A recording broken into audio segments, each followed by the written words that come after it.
Christian schools and Muslim schools. And before you get enrolled in these schools, you already know what the rules are.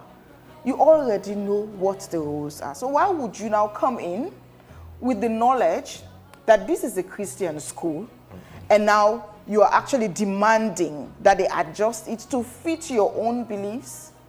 I don't think it's reasonable. This is my opinion, by the way. I just don't think it's reasonable, because I think if the tables were to turn, the opposite will be the answer. They wouldn't allow that. And Amadou Wuribari puts this, you see, the reason why I refrain from commenting on issues like this on social media. They're very sensitive. Yeah, they are sensitive, that's one. And honestly, I don't have opinion for everything, for every news. So sometimes I'll just borrow the words of others. As Wuribari puts it, he says, so again, the question is, I ask, if others are showing tolerance, why are we pushing them towards compromise? Because that is exactly what is happening here. This school had an established ceremonial dress code long before now. Before this moment, what was the dress code? Why is it suddenly up for modification today? If you are a Muslim woman and you believe hijab is an obligation, then that is your right and your duty. But that duty does not automatically translate into an obligation on an institution to adjust its identity for you. Participation in this event is not even compulsory.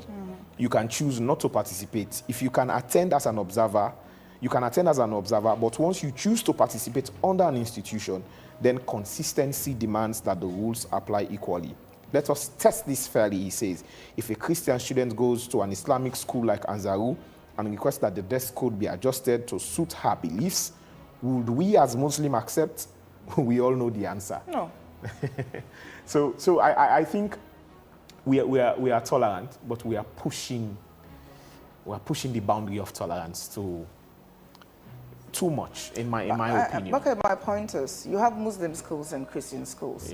And you have secondary schools that are for Muslims and secondary schools that are for Christians. So if you're not comfortable complying with the rules of the Christian schools, and you are a Muslim, go to the Muslim schools. The same goes for the Christians. The problem I have with this is, now past people then, and then they bring this issue. It's not supposed to be This is not even currently for those who are attending, those people. This is not an issue of whether they're for hijab or not. This now, that day with them, they match pass. The one they don't come on at this school 10, 15, 20 years ago. Now they want hijab, can't him up in a line. No. And there's a precedent for this already. I think a few years ago, it was raised for Annie Walsh Memorial Secondary School. And of course, the Anglican diocese denied it outrightly. Say, no, we have an established tradition at Annie Walsh. When you came as a student, as a pupil for Annie Walsh. And you knew from the onset. Yeah, we did not accept your admission because you were a Christian or Muslim. Exactly. It was because you came to learn. And so you move by the dictates that we have here. We know dip and hijab, and we have a long line tradition. This school now created and don't candidate. I'm even surprised that this is up for consideration. By the archdiocese. I'm surprised that we're having this I think they've already compromised, as you've seen from. Well, that is why I'm sure some of the old girls are saying they're taking this to court. I want to see the outcome of whatever that will be. But in my candid opinion, I don't think this is a conversation we should be having, because right from the inception, you already know this is a Christian school, and you still choose to attend. I say following the meeting held with legal counsels, the proposal put forward by both parties is hereby endorsed. Those who wish to do so may wear a long, straight white dress. Those who wish to cover their hair may also do so, provided it is done in the manner that still allows for the full wearing of the ceremonial hat and the hat band. And then so what about the school-going pupils? Is this just applicable to the past pupils? So now this we call in law slippery slope, which you don't begin undone. Of course. Now undone no more now. Of course. Again, as Barry said, there is tolerance and there is compromise. You can tolerate, but if you push people too much, then you want them to compromise. I think he has said it all, that if it's the other way around, we know the answer. It will not happen. We've had discussions here where not all, but some imam and alhajis are very controversial when it comes to teachings of Islam. And they've been bashed by both Muslims and Christians. So the question again I always ask is, where do we draw the line? So today is school. Tomorrow it will be another thing. Again, I understand the fact that we are growing as a nation and we are growing internationally when it comes to different ideas and ideologies. Now you have people pushing for this who are Muslims. What if Christians also push for this? In the Muslim schools. In the Muslim schools. Are we going to accept? Until we don't say we're tolerant. Again, there's a difference between being tolerant and compromising. Or imposing, because that's what I'm saying. No, well, me, I want to refrain from using the word imposing. Well, that's the thing. I just want to know, will Muslims accept compromise? Say, for instance, now, Ahmadiyya Muslim secondary school, where we know, where Friday, you get certain schools where they know they go Friday safe school. No, your Muslim schools don't attend on Fridays. And then if Christian person can say, me, I want to go school Friday. So, how for Puta, it's funny to the common man, we understand that these things should not even be public discourse. Someone was saying, if not issue of Sai uniform no day, for example, going to work, nobody will stop. Exactly. Yeah. Person at AYV now say no hijab, that's stuff. No, say will not the banana. You do have hijab. So the person may say, in circumstances like that, that's what people should push for. Like, if you are obliged to dress like that, dress. But outside then get attire. For instance, if you go now institutions, they wouldn't get uniform. Like, let's say for example, we take the banks. This internal affairs, banks for example, internal affairs, or people that can get uniform, then they get dress code. If they say na so for dress, would you go otherwise? Should you go otherwise? So I think some of these discussions should not only be limited to social media, but woman and man and the fact themselves first. These are some of the things we would expect Parliament to discuss. Because the thing involve the everyday lives of Sierra Leoneans. For a very long time now, we've had a pattern. We don't see pastor critique an Islamic cleric, then local. We don't see an Islamic cleric critique a certain thing about Christians, then local. Then a small thing there. But if they begin continue, there is a pattern. Little drops of water makes a mighty ocean. So there's going to be a pattern.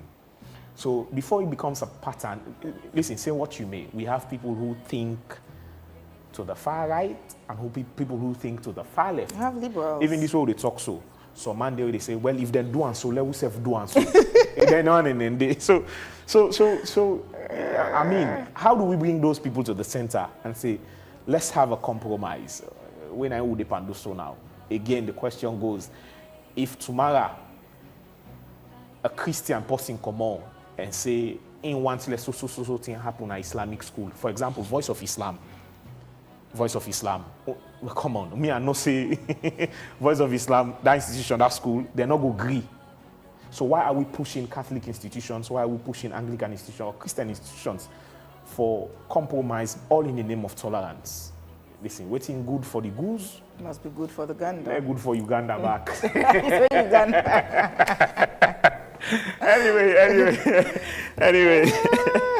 Anyway, good morning to our viewers and listeners. Good morning and welcome to Wake Up Sierra Leone on AYV television. Today is the second day of April. Now the fourth month in the year of our Lord 2026. I'd like to say good morning to our viewers and listeners from across the continent, in Nigeria, Ghana, Senegal, the Gambia, Guinea, Liberia, in country here, Sierra Leone, also out of the continent, in the United Kingdom, the United States, Dubai, and Australia. Good morning, welcome to AYV here. We're broadcasting live from our studios here at Tar Hill. On channel 33, also on radio on FM 101.9, apologies. And also on DSTV channel 399. My name is Bokari Matia. And I am Alimat Judge. Stay with us throughout the show as we bring you interviews, sports, entertainment, and many more in these 2 hours of information and learning here on AYV television and radio. Don't forget, you can always send in your comments and input on our Facebook page, AYV News. And we'll be back with you. But for now, let's get a quick message from our sponsor, Wakeup Commercial Bank, and other advertisers. And we shall be right back.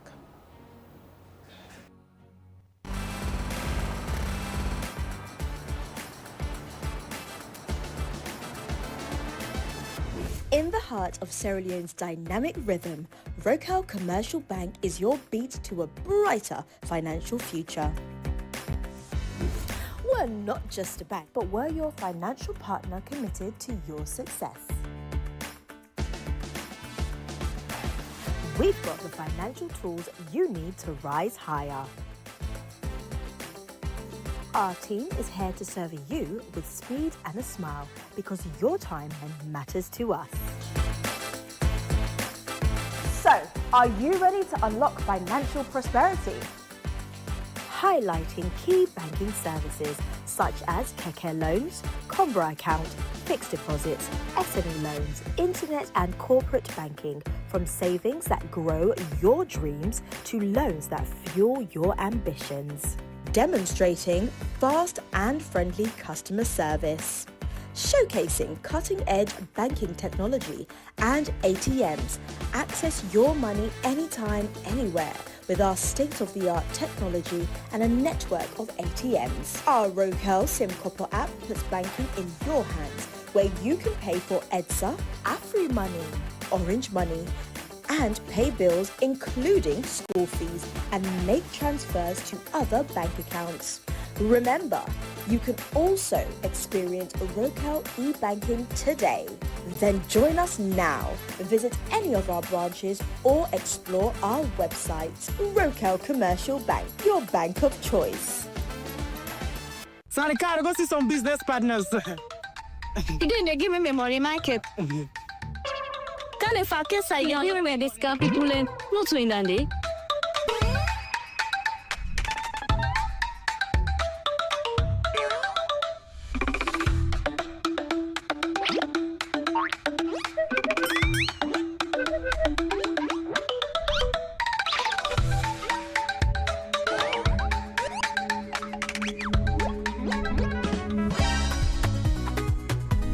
Michael, today you pay me money. I don't send it for let you help me send money in Ghana. 2 weeks now, you not send me money and 10 you not give me back me money. Today, give me money. You know ever sabi goodness in life. I send back money, but trust me, today na the very last day I ever send money for now. I don't need your help because I don't know so with Afri money. Are they able to send money? Now Baku Africa countries them. With Afri money, we'll be able to send money to over 10 African countries, whether it's Ghana, Gambia, Liberia, or Kenya.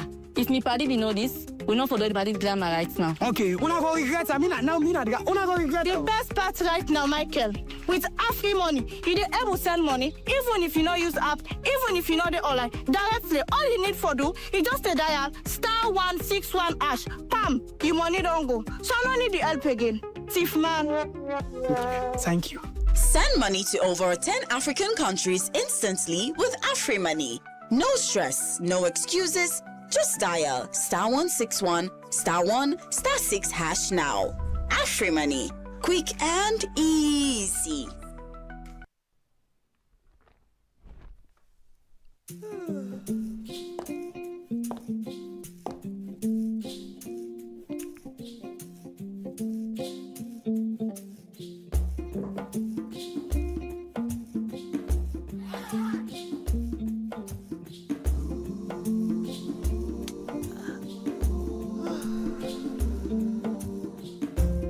Good to see your face again.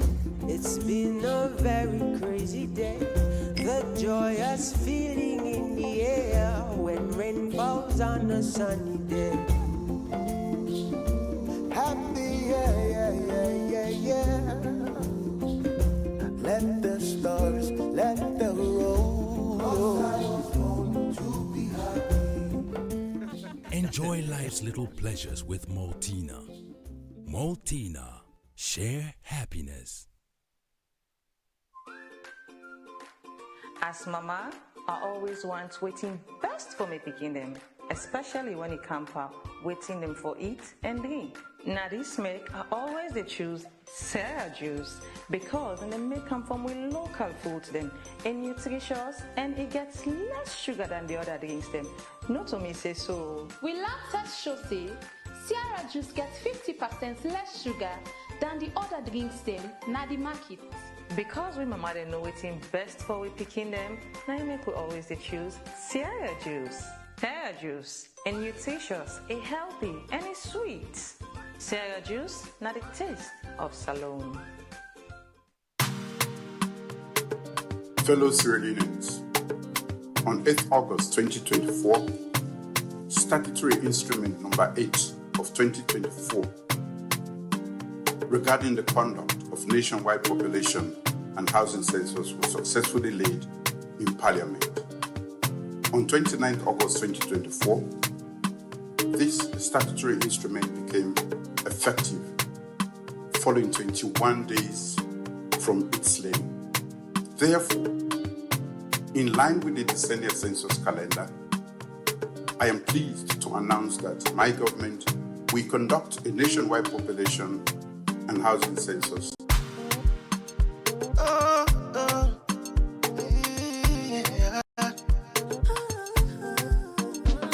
It's 2026 with the HV census. Make all man tell him fambulem, and every responsibility for bring development. Make all man tell him fambulem.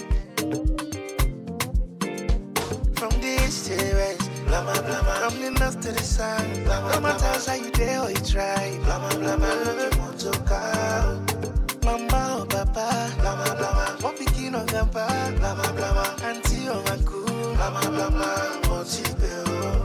May they come to you, yeah. One people, one nation. May they come to you, yeah. Now we know back up in Salone. May they come to you, yeah. No person say you not here. May they come to you, may they come to you, yeah. I'm a papa, make we come together now. Brother, sister, nothing say you no matter, no. No left behind, no. This night it's for. Can join the census. Salon now we on. Okay, well, show me your name, show me your address. For make you go join now the plan. The census go make you get the access. For make you go vote now this land. Let the all you.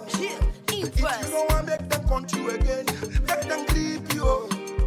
Cause this time you're Salon for us. See what you been a second cabo aduo. We bring good news, Salon people here view. Census don't come again. We ready for contact, sky from the young to the old. Say the census go help make development day. Allow me them continue till you know go pay. It go help plan more schools, hospital and light, even water for you community. Who say you there? May they come to you, yeah. One people, one nation. May they come to you, yeah. Now we know back up in Salone. May they come to you, yeah. No person say you not here. May they come to you, yeah. May they come to you, yeah. Census they come, the other we cooperate. Tell mama and papa, then get forgot we all, the make we all ready. Census go help for make we know we serve, and who's how we stand.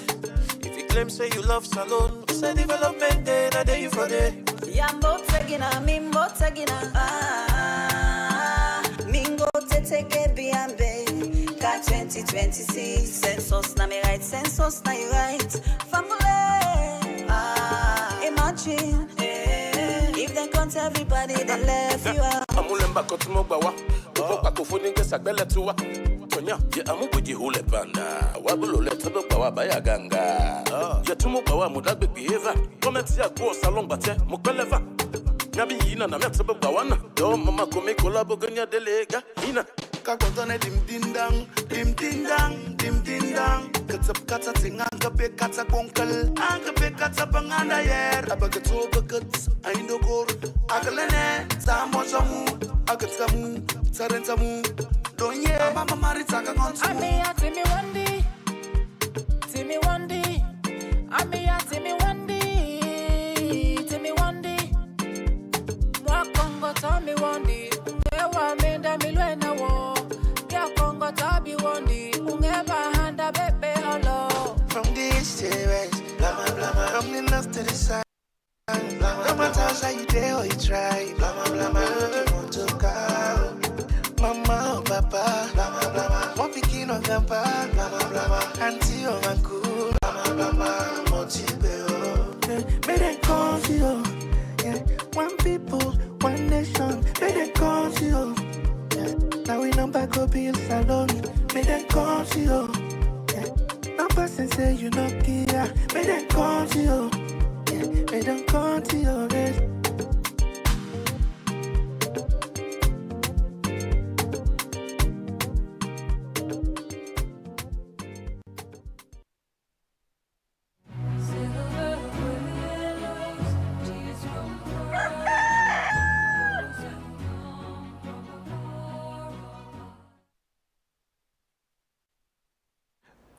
Welcome back. You're still watching Wake Up Sierra Leone on AYV television. We're live on channel 33 and also on DSTV channel 399. Keep those comments and thoughts coming into our Facebook page, AYV News, and be part of the conversation. Coming up in the program today, we shall be discussing the state of security and safety in Sierra Leone, drugs, kidnapping, and public safety, and of course, the rule of law. And of course, we shall be talking to Honorable Alhaji Alpha Kanu, commonly known as Alpha Khan, presidential spokesman.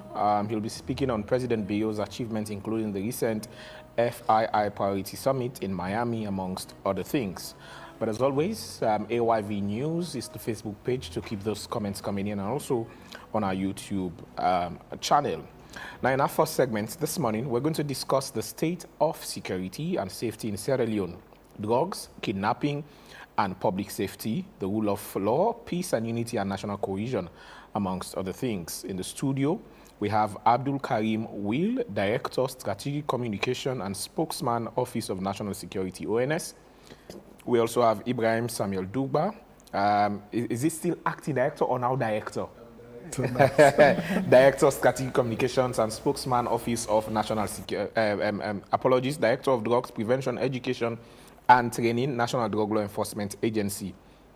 And in our studio too, we have Habib T. Kamara, Executive Director, Sierra Leone Youth Development and Child League. Good morning, gentlemen. Good morning and welcome to AYV. Good morning. Yes. Mr. Dugba, let me start off with you. We'll come later to the ONS man. Okay. But you know, let's first start with drug. Are we winning the fight against drug, or are we just making arrests without reducing supply? The reason why I'm asking this is that just over, 7 days ago or so, I was part of, the media team that went to the Queen Elizabeth II Quay, where the Sierra Leone Port Authority handed over a consignment of 3 20-feet containers, stocked with 461 cartons of tramadol imported from India. And according to the executive director of the Port Authority, those consignments came from India, purportedly by a Guinean national who operates from Waterloo. And also we've seen arrests being made across the border areas involving drugs and so on and so forth. So again, it begs the question, are we really making strides, or are we just arresting, the low-level culprits who are caught with drugs? Thank you once again. I think you've answered yourself. You just beat yourself with your own question. How did you do that? Is that, I don't know if it's by default, because if these arrests are not made actually, then you can say we are not winning the fight. But the fact that we are making these arrests, it tells you, obviously, we are on top of the security network chain. And it did not mean that we are proactive in terms of putting structures in place, in other words, to leverage some of these areas. Because mind you, if we are making such arrests now, it means those places were porous initially, and that is why these consignments used to pass through without any security check being made. But because of structures, robust structures that are now put in place, then you notice the fact that, yes, that is how we are able to intercept the 3 containers that were handed over to the transnational organized crime as a result of security aptness. So I think we are actually winning the fight. Like you actually said again, with many multiples of arrests made within the border crossing point areas, that actually tells you, yes, the security system has been robustly put in place to ensure we are able to cut down the rate of trafficking into the country. Don't forget, when it comes to drug issues, the drug dealers are always going to keep on trying. They are not going to relent. So it's left with you, the country, the state security to ensure they're able to put structures in place. But however, what area I want us to understand, let's forget about law enforcement and look at other areas where you think the institutions are putting effort or making effort, in other words, to see how best to calm down the situation of the inflow of drugs into the country. We talk about drug accessibility and availability. So cutting down the chain from that supply route of accepting such quantity of drugs into the country, had it not been the aptness of security, then imagine what would have been to the accessibility of those drugs to the ordinary man. You understand? Women, children, and every other person will have been exposed to other flow of drugs. But these are all strive to ensure that, yes, this, we make sure Sierra Leone becomes safe, free from drug and substance abuse and the harm-related causes. However, the National Drug Law Enforcement Agency and that of all other law enforcement agencies, you understand, are actually winning this fight against drugs. No matter how you look at it, you notice the fact that there has been a downward graph with respect to the accessibility and the flow of drugs within the country. I don't know if you agree to that. Well, I am a bit skeptical, again, because, Mr. Duba, you agree with me that arrest does not equal success. You know, when you talk of the measure of impact, you rightly stated that these arrests, to the normal man, should serve as a caution, you know, to those who bring in drugs to say, you know, Sierra Leone is no longer favorable for us to do business. But here we have large quantities consignment of drugs coming in. If it weren't for the proactive nature of those at the port, in fact, the containers were already on the trailers to go out. You know, it was only during the last inspection. The containers were declared that they were biscuits from India.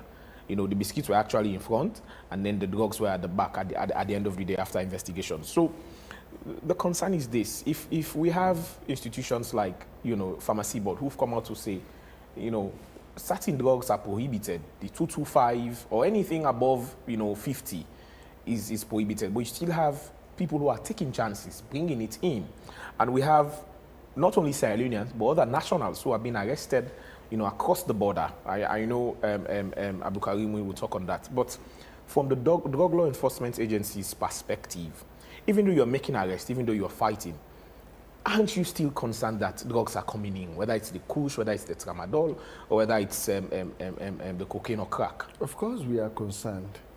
Why do you think the president set up the SSU, the Special Security Unit? And this SSU is still active.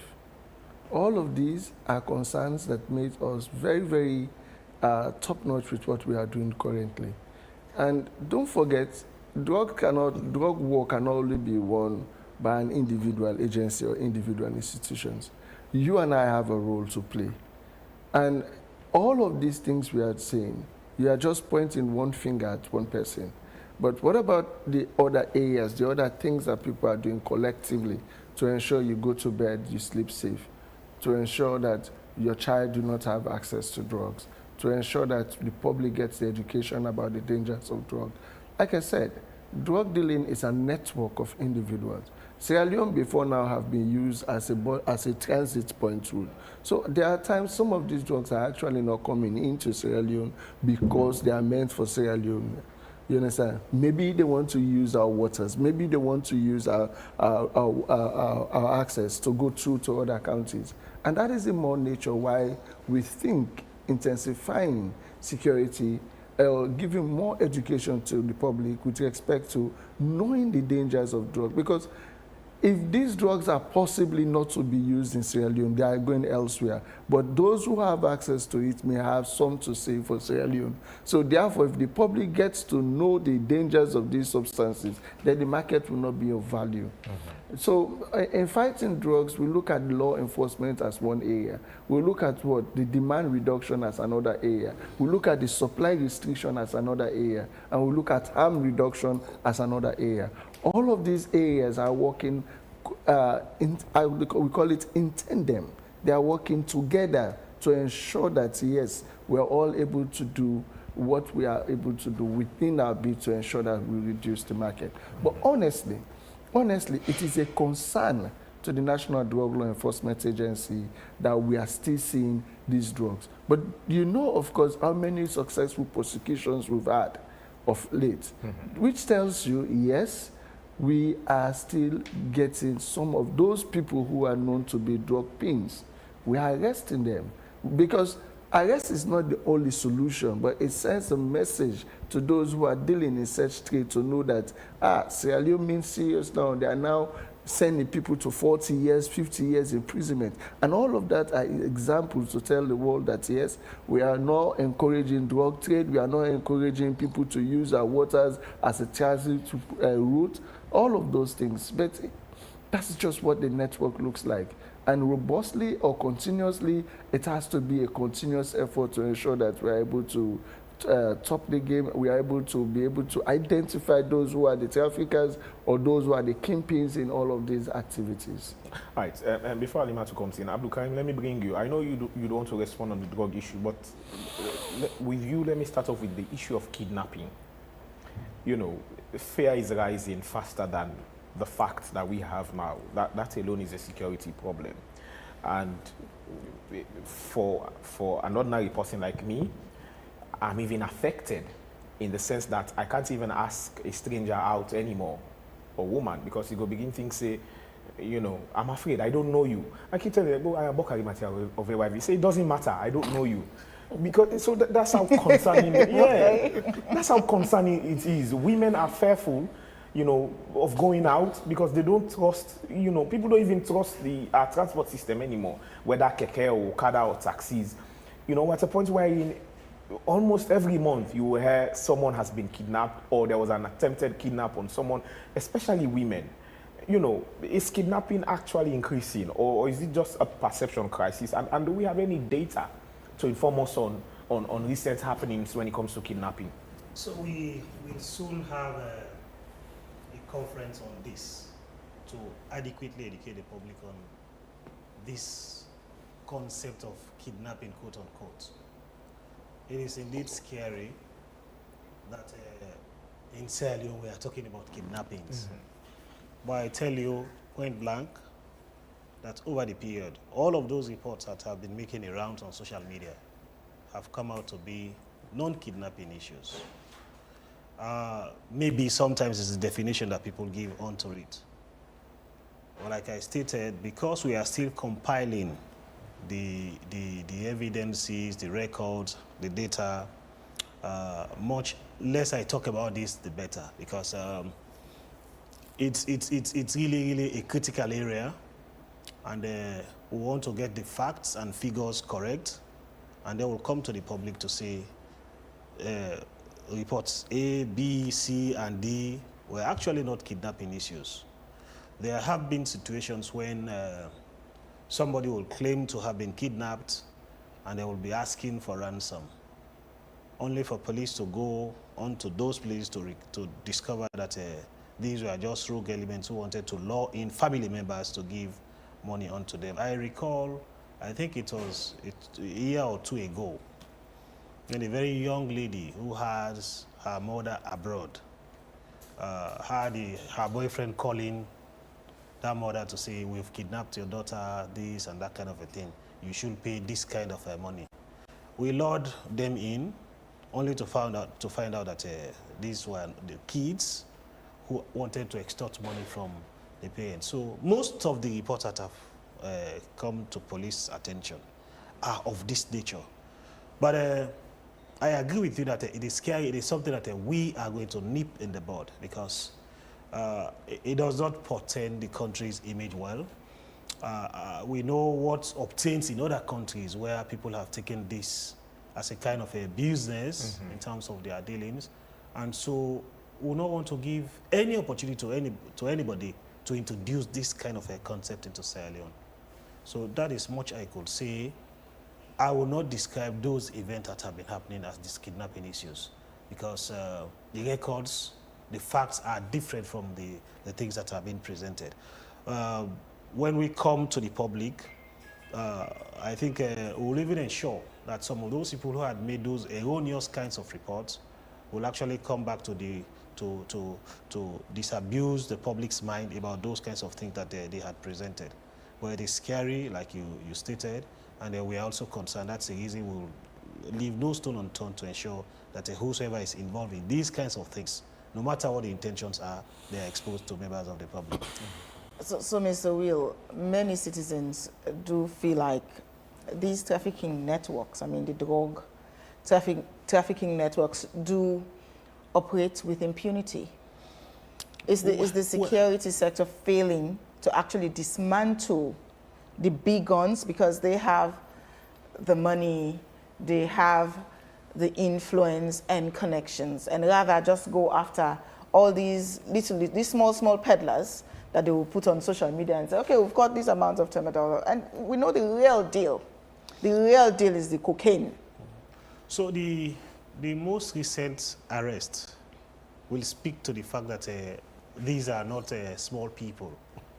461 cartons of tramadol. This runs into millions of leones, if not thousands of dollars. Huge crime. In fact, in the history of Sierra Leone, this is the largest catch we've done in one single operation. And Mr. Dugba just mentioned that people have been docked for 47 years, 40 years. These are not fictions. The facts are there.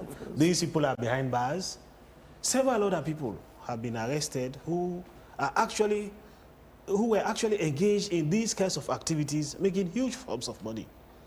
I think it's Bakari that mentioned the issue of a normal person who want to stop doing these kinds of things. I consider those people who are engaged in drug dealing as abnormal people. Abnormal, they may appear to the public or to some other people as being normal because they are making money and what have you. But they are abnormal in the sense that they make money at the expense of society. They make money at the expense of human beings, human lives. And for them, they will stop at nothing in pursuing their trade without any attempt to make a case for them. Drug dealing is lucrative. But what the public should understand is that the benefits go to very few people, minute percentage of the population. It's the entire country, the entire population that is affected by the activities of these kinds of rogue elements. And this is the case for different parts of the world. We have made all of the efforts, and we continue to make the efforts. That's why the synergy, the collaboration amongst the various agencies is one that should be commended. The current arrest that we are talking about, the drugs that we currently have housed at the Toku headquarters, the arrest has been done as a result of a well-coordinated intelligence from our international partners to our regional partners, even within the system itself in country. We all had agreed that we have to nip this in the bud. No matter what role you have been given to play, you have to play it effectively, and it's a chain. So when these containers came, the ship itself came from the port of Mumbai, it was on the 18th of March, we became alerted, and a whole lot of things were done, leading to the arrests and confiscation of these items. We have been given instructions to the National Drug Law Enforcement Agency to write to the Director for Public Prosecutions to ask for a court order for the early destruction of these drugs. It was on the 6th of March that we did the first set of destruction for this year. Talking about destruction, Mr. Will, how transparent at these destructions? Because rumors have it that there are some surreptitious actions going on around the destructions of these drugs. And in fact, some people are claiming that even the officers tasked with the duty of destroying these drugs have some games to play, so just so that they would not destroy the entirety of it, but keep some for their own benefits. Well, rumors do have it. Yes, in the world of drugs, suspicions will fly everywhere. But as a sector, we've ensured that we remain transparent and accountable. That's the reason, say, for example, the current arrest that we made of the 461 cartons of tramadol. The first thing that we did is to invite the public, the press, onto the key. We have arrested this consignment of drugs. Witness the Ports Authority, which is the host agency, handing it over to the Transnational Organized Crime Unit. From that point, I'm sure the media is following, is keeping tabs on what is obtaining. The consignment themselves have been taken on to the Transnational Organized Crime Unit, where I will describe that position as the gallows, the point where we are now going to destroy. Before we do anything, we have made it our business that ahead of any destruction, we'll invite media houses. We'll go to the point together, we'll inspect the consignment, and we'll all be satisfied that the things that we have in the hold for destruction are the things that we had shown you before that have been under arrest.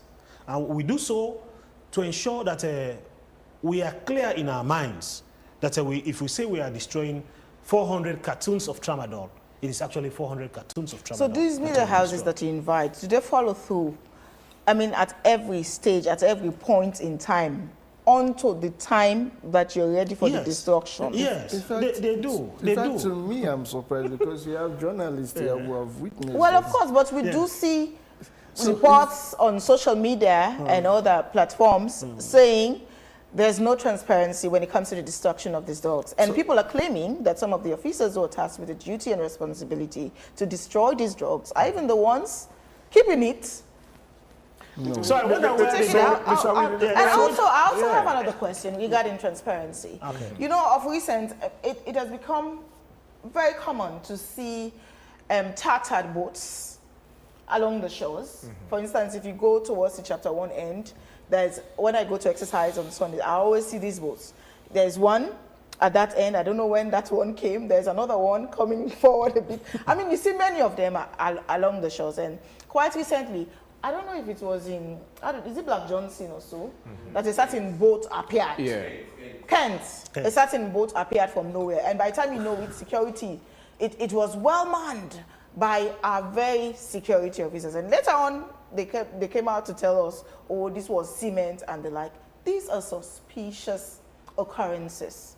I mean, can you please clarify to citizens what's happening? I mean, these boats that come in all these surreptitious ways, what are they doing here? What are they coming with?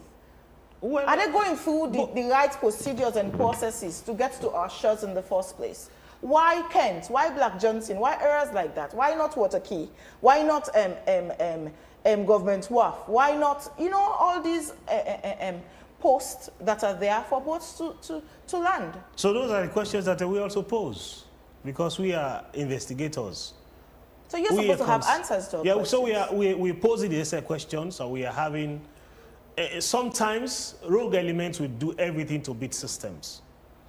What is important is the ability of the structures to go after these kinds of rogue elements. And every time we hear about investigations, especially when it comes to these boats and the like, but we never really get the outcomes of these investigations. Tell us something about these boats, Mr. Will. You're the best person. So for the boats, I do not have that kind of information that you're not giving out. But this is administrative information. It is something that we could work on. I could consider it to be something that it's open source information. We could now dig deep to know what it is that boats of that nature are doing in areas that you've just mentioned.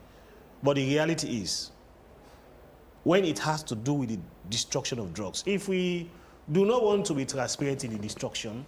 In the process, will not even inform the public that they've done XYZ arrest. But from the very beginning, we'll come to the public to say, this is what we have discovered. And we want the public, especially the press, to be with us in this on to the final stage. I mean, all of the media houses that have gone to witness our destruction exercises will attest to the fact that we keep them in the process through and through. Maybe, just maybe, the misconception has been over the fact that some is being kept for dealing and that kind of a thing.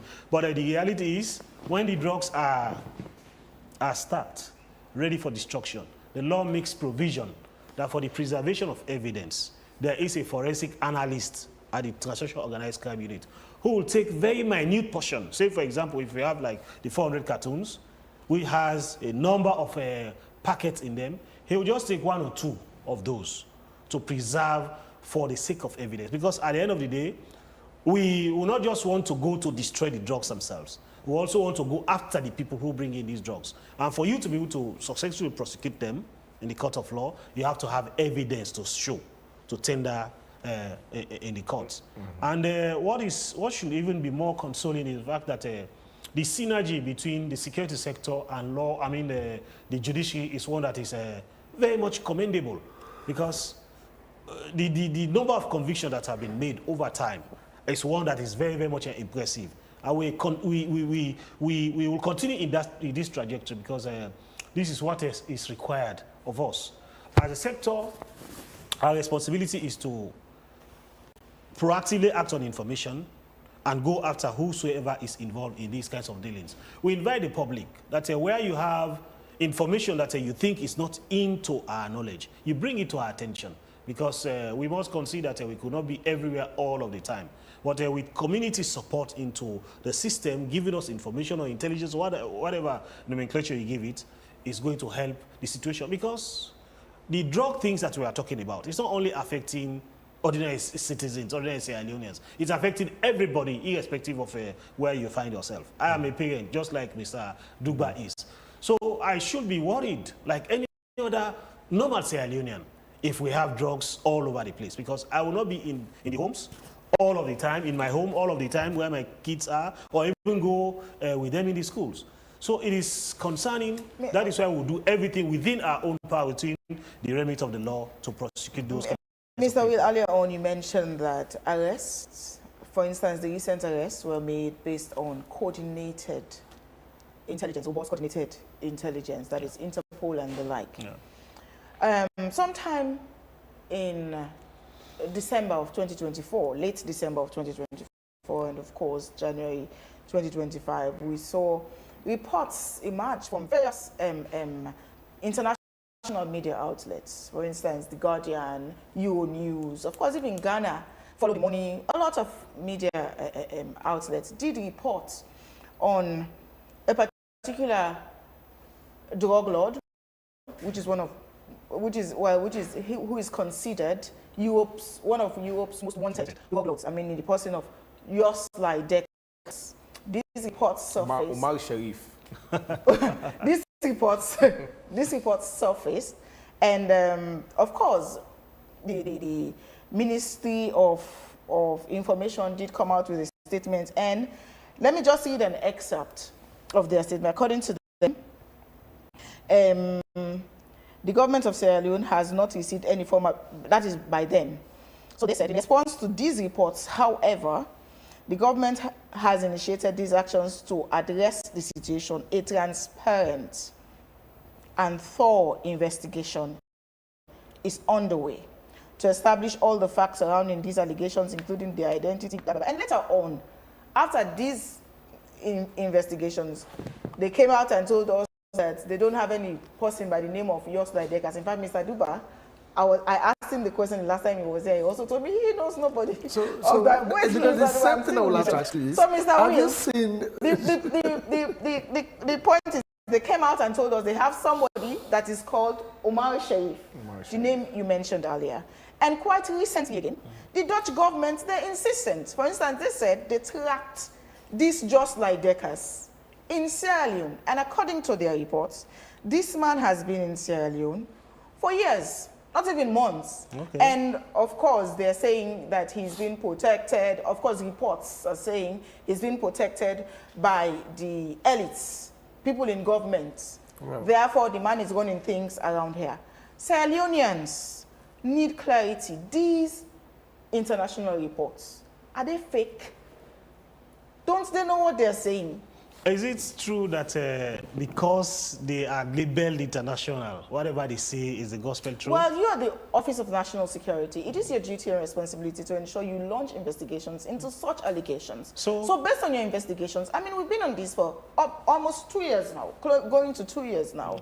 What is the outcome of this investigation? So indeed, we are all investigating. I will invite the public, just like they say, they pronounce on media, either in social media, traditional media platform, that there is this person in Sierra Leone and that kind of a thing. Help us with the information. Help us with credible information that this person, Mr. Duba, is located there. And now, leave us not to now come after Mr. Duba. But all of the things I tell you are just speculations. Okay, and sometimes people make stories.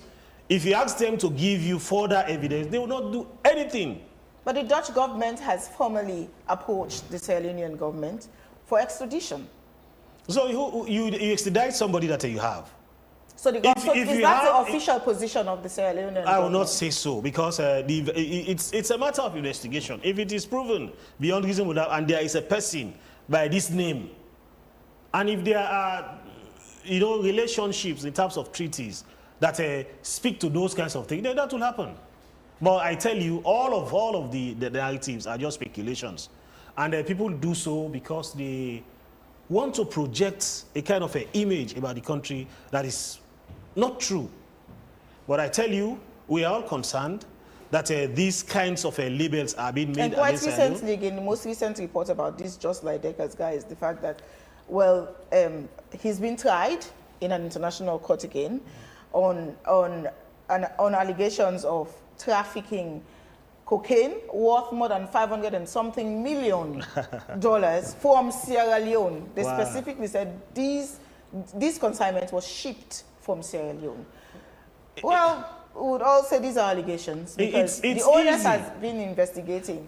How long do we have to wait for the outcomes of the investigations? So you will only pinpoint on the outcome of investigations if you are now actually have a pinpoint on the reality of those kinds of things that are being reported. Sometimes a shipment could be moved from Sierra Leone, or say a cargo could be moved from Sierra Leone, and there could be happenings along the shores. But because it has originally moved from Sierra Leone, so whatever now happens along the line, it is being labeled as Sierra Leone. So how is Marche connected to Just Like Deckers? I don't know. I know that over time it has been either Just Like Deckers or Umar Sharif and that kind of a thing. Right, but I have no idea about their relationship. Continue to with us, Abdulkarim. We have Mr. Habib Kamara also in the studio with us. You work with young people, Mr. Kamara, and the issue of drugs, the issue of crime, kidnapping, cannot be unconnected. Whenever or wherever we have drugs, violence is on the rise. If you take a look at the data of other countries, it speaks to that. In Latin America, in places in South Africa, in other regions around the world, wherever you have drugs, there is also a possibility of crime rate. You've worked with young people. The scale at which you see young people involved in drugs, are you concerned that it is going down or it is rising? I work with young people and I work with communities. My work is in communities.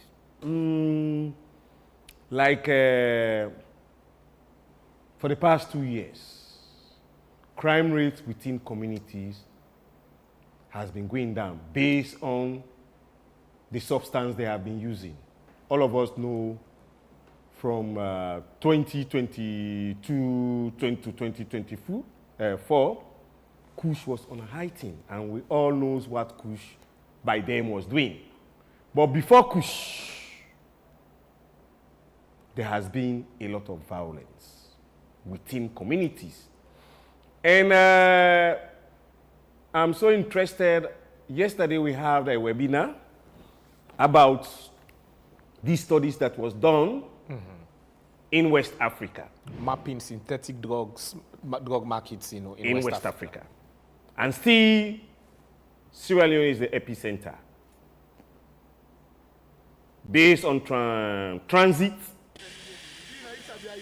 And these studies was supported by a global initiative against trans-organized crime, funded by the Kingdom of Netherlands. And last November, we represented this country in Ghana with the Minister of Internal Affairs, somebody from the judiciary, the National Organized Crime, and the National Drug Control, and somebody from the from Wakeup. And currently, the presidential declaration, we are seeing Kush is still existing. But with those people that were arrested that went to court, the years that are levied on them to go to incarceration, we have seen the market and the supply of Kush has changed. Now it is mobile way Kush is being sold in Sierra Leone. Somebody will come from another community to another community with a mobile, either keke or Okada. There's a dropping point. And the younger people, Kush, I want to say thanks to National Drug Law Enforcement Agency and the Ministry of Internal Affairs. The 2024, we did a study on ingredient in Kush. And that study was done by a global initiative against trans-organized crime. I hosted them. And that study revealed two components. What we did, the 16 geographical administrative districts in Sierra Leone, we procure Kush from all those places, just for us to know the ingredient in Kush. By then, people we are saying we are using formaldehyde from the mortuary, human bones. But when we did that study, it was two things that revealed. One chemical which is called nitazine. Nitazine, it is potent, about 25% against phentanone.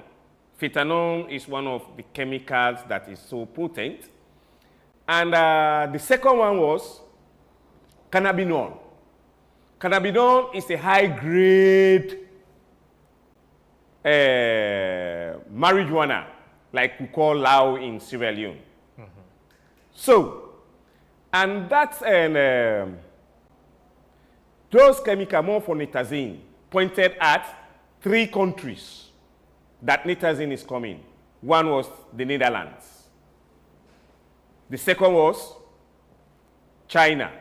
And the third was UK. How we managed to arrive to those countries. Bill of ladings that we requested for bill of lading through NDLA, through the Vice President's office. Those substances that those chemicals that were seized at Wakeup, when we have those bill of lading, and the bill of lading, names that were on the bill of ladings are Sierra Leoneans. And those that sent those chemicals to Sierra Leone are Sierra Leoneans. So, the bill of lading that we have, we are pointing to those 3 countries. And currently, in this study have 6 key findings. I will want you to allow me to just go through the key findings. It is not just a Sierra Leonean thing. The network of drug issues in this sub-region is very key. 1, West Africa's synthetic drug market are expanding, diversifying, and driving escalating harm. The second one is talking about synthetic drug market, prominently include synthetic opioid, like the tramadol, it's an opioid, and driving, escalating, and increasingly devastating public health consequences, concentrating in the youth population and marginalized communities. Low barriers, number 3, low barriers to entry facilities. The entry facilities, new crime actors, fragmenting criminal landscape, and making the response increasingly complex. Digital technology and globalized supply chain tied with West Africa synthetic drug market to global trend underpins the emergency of new psychoactive substance and driven market expansion. Data gaps present a key obstacle to evidence-based and effectively public health and criminal justice response. Number 5, the regional response is failing behind the faster-paced evaluations of synthetic drugs, leaving security and public health officials struggles to respond. Lastly, coordinated regional actions drawing a multi-sectoral coalition is needed, and the network is very high in countries. So, currently, the approach that was introduced by NDLA and other colleagues when the presidential declaration was made last year, we saw the decline, and the market structure of the way synthetic drugs were sold in Sierra Leone is no longer there. For you to access tramadol is still produced in Sierra Leone, but for you to access it, it is high. With this study, tramadol is no longer coming. Tramadol is being produced in Sierra Leone. Not tramadol. Kush is being produced in Sierra Leone based on the chemicals which I just highlighted. And I want to say thanks to the Maritime, that is Water Key, for the recent seizures that we have done. And my sister and my brother, tramadol is now overwhelmingly used in Sierra Leone, Liberia, and Guinea. The network is very strong. Just last week, somebody was caught at the Liberia border, a Guinean national, with a worth of drugs of 1 million. That is to tell you... 1 million millions? No, $1 million. Oh, okay. $1 million. Physical cash. The physical cash. Plus, and with some other... If somebody is... he came from Guinea, passed through Sierra Leone. Either he was coming to buy or he was coming to deliver the money after buying. No, he traveled through entry point from Cambia axis, past the Cambia axis, up to the end of the south. Bow water side, he was caught at Bow water side. So he was going to Liberia? He was going to Liberia. And this is the way the networks operate.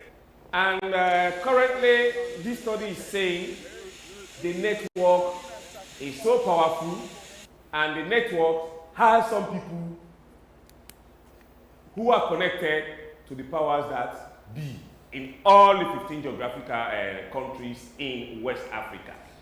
So, for our colleagues who are working in the security sector, the NDLA, always, NDLA doesn't have the capacity that can motivate them to reach everywhere. Because NDLA is illy budgeted for, both for the administration and their logistic support. Last year, the Parliament of Sierra Leone has given them the power. The power means you do arrest, you go and all what that entails. But because of illy budgeted for, NDLA cannot work efficiently after and in other areas in Sierra Leone. So Mr. Kamara, you've been doing this for some time now. Yes. You've been working with, of course, I assume you've been working with victims and of course in the communities and the like. What do you think the government can do if they're really serious about the fight against drugs, the trafficking and abuse in the country? What do you think they can do to reduce the level of drugs circulating around the country and of course its abuse? And government really needs to be committed, more especially the Ministry of Finance. In the first opening of Parliament in 2018, May 5th,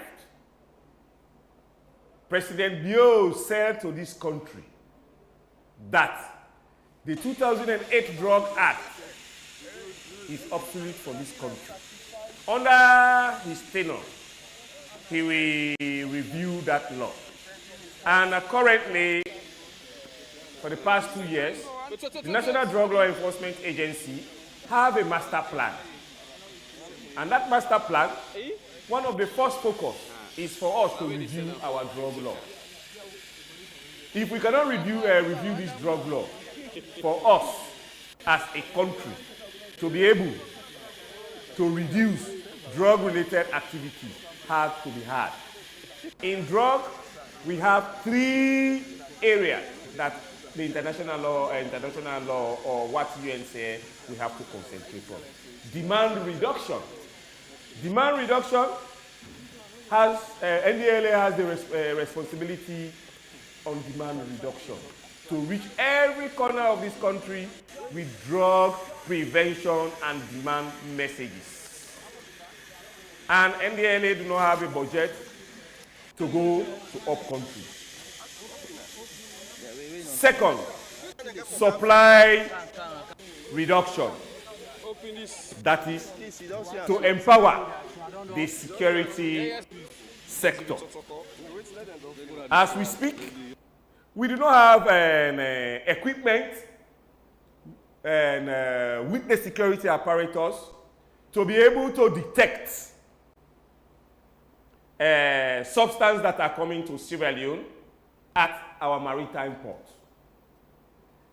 To be able to detect whether such substances Yes, in containers. If we are having those equipment, like my brother was saying, the container was on the way to leave the water quay. It might be people working there, when the container was passing, they know that there is a substance there that raised one.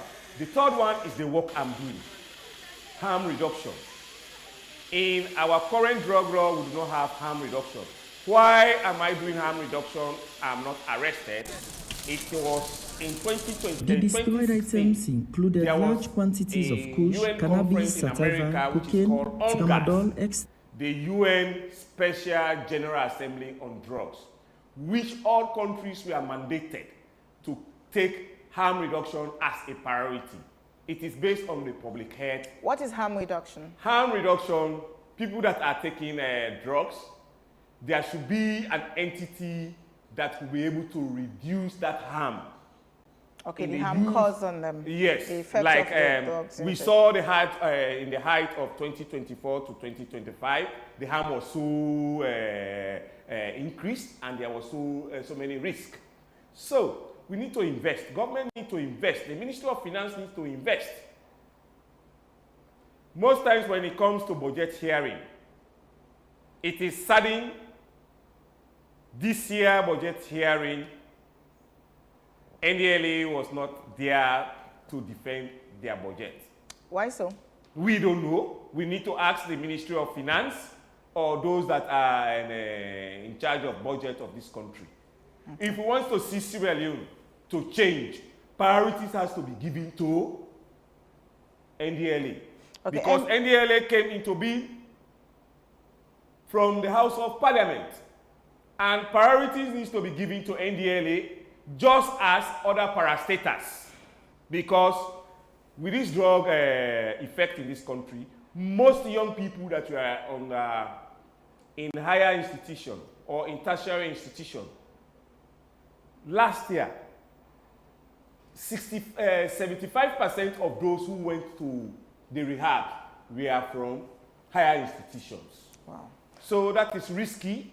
And government Mr. Kamara, now that you mentioned that, many young people do say drug abuse is driven by frustration, unemployment, and lack of opportunities. What's your fear assessment of that? My fear assessment, like even this report is saying, unemployment, hardship, family and family problems are making young people to become more volatile to this. More emphasis needs to be placed on this, and the only way, let us advocate to government and advocate to the Ministry of Education for us to have a curriculum of drug and substance from primary school to secondary school. You have to reach out to people when they are young. When they are young, whatever you tell them, they might what? We have other subjects that are also meaningful. But for us, government is spending 21.1% of our GDP on education. And most of those that are supposed to benefit from that education are now dropped out. For me, it's a bad investment. If you are giving priorities, saying education, human development investment, it should not leave behind substance. We fail it as a country. When Pakaba said in 2002, war done. We only concentrated on 3 areas. The TLC report is telling us 85% of those who fought the war, from the military, the Kamajors, the Gbetis, we are all using drugs. But when it comes to disarmament, we just disarm them, reintegrate them, and resettle them in communities. There was no rehabilitation. There is no rehabilitation. Before then, before 2000, you are Sierra Leoneans, our communities were not having drug problem. It was those that were disarmed that were resettled into communities, started selling drugs in some communities. When the community wants to talk, people will now say, hey, Nademiguna Bushu. So we should not be having problem on rehabilitation. If rehabilitation was taken from when the war finished. Let me bring in Mr. Duba there. Mr. Duba, first of all, Mr. Kamara just said you were not there to defend your budget at the Ministry of Finance when it was time. What happened? Well, budget hearing, it is the Ministry of Finance that have the sole responsibility to consider institutions, to prioritize institutions that will be invited to defend their budgets. So you were not invited? We were not. Okay, so are there enough rehabilitation centers around to rehabilitate these addicts, these victims of drug abuse? Do you think we have enough rehabilitation centers to help them out? We do not have enough rehabilitation centers. In fact, what we've started doing at the National Drug Law Enforcement Agency is we have developed a regulatory framework for those private rehabilitation centers. Why the essence of the regulatory framework? We want to see how we can bring them to scale, especially with respect to human treatment given to those in the rehab centers. So we want those who are running rehabilitation businesses or rehabilitation centers to start taking into consideration the human rights aspect of clients. We've seen in some cases where people are in rehabilitation centers, they are chained, and some have a log of wounds on their feet, some have some other inhuman treatment given to them. So the regulatory framework is to ensure that we're able to put some system in place to guide them within the processes of when they want to run rehabilitation. Do we have any government-owned rehabilitation centers as we speak? Yes. What is its capacity? For me, I can say it's not actually a rehabilitation center as per se, a structure purposely for that. But you know, when we had the emergency, there was need to have young men and women emergency. who were victims to be given some aspect of rehabilitation. So for that, because of that emergency, we had the PMTC, Peace Mission Training Center at Hastings, converted into a rehab center. And we had Gundama Military Barracks as well, in Bo for the south, as well was used for rehabilitation center. We have the Daru Barracks as well for the east for rehabilitation purposes. And presently there is 2 on the way, which we are planning to have, one at Teko Barracks in Makeni and the other in Kono. Are victims required to pay for these services, to access these? For the government rehab centers? Yes. No, it is free. It is free. Presently, presently there are people at PMTC, about 100 victims at PMTC going through rehabilitation. Go to Gundama, we have 50 in Gundama, and we have presently at Daru Barracks, we have 45 at Daru Barracks.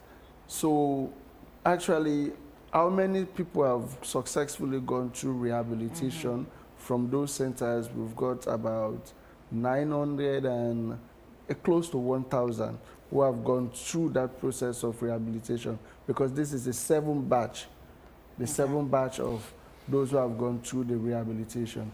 And PMTC, of course, the SLPTH, the Sierra Leone Psychiatric Teaching Hospital, also have a rehab facility. Recently, in February, you saw the graduation of those who were taken into the facility in October with severe wounds. That is for those who had the severe wounds. And for them, actually, they spent more than the usual time of those who had to go to. Their healing process was longer. Very. After the rehabilitation, what's next for these victims? So the structure of the task force, is to reintegrate them. And in that reintegration, when you look at the structure of the task force, we have what we call interagency and intergovernmental approach with respect to reintegration. We are in the Ministry of Social Welfare, the Ministry of Basic Education, the Ministry of Youth Affairs comes together to see how they reintegrate those who have gone through the rehabilitation process. We call them ambassadors.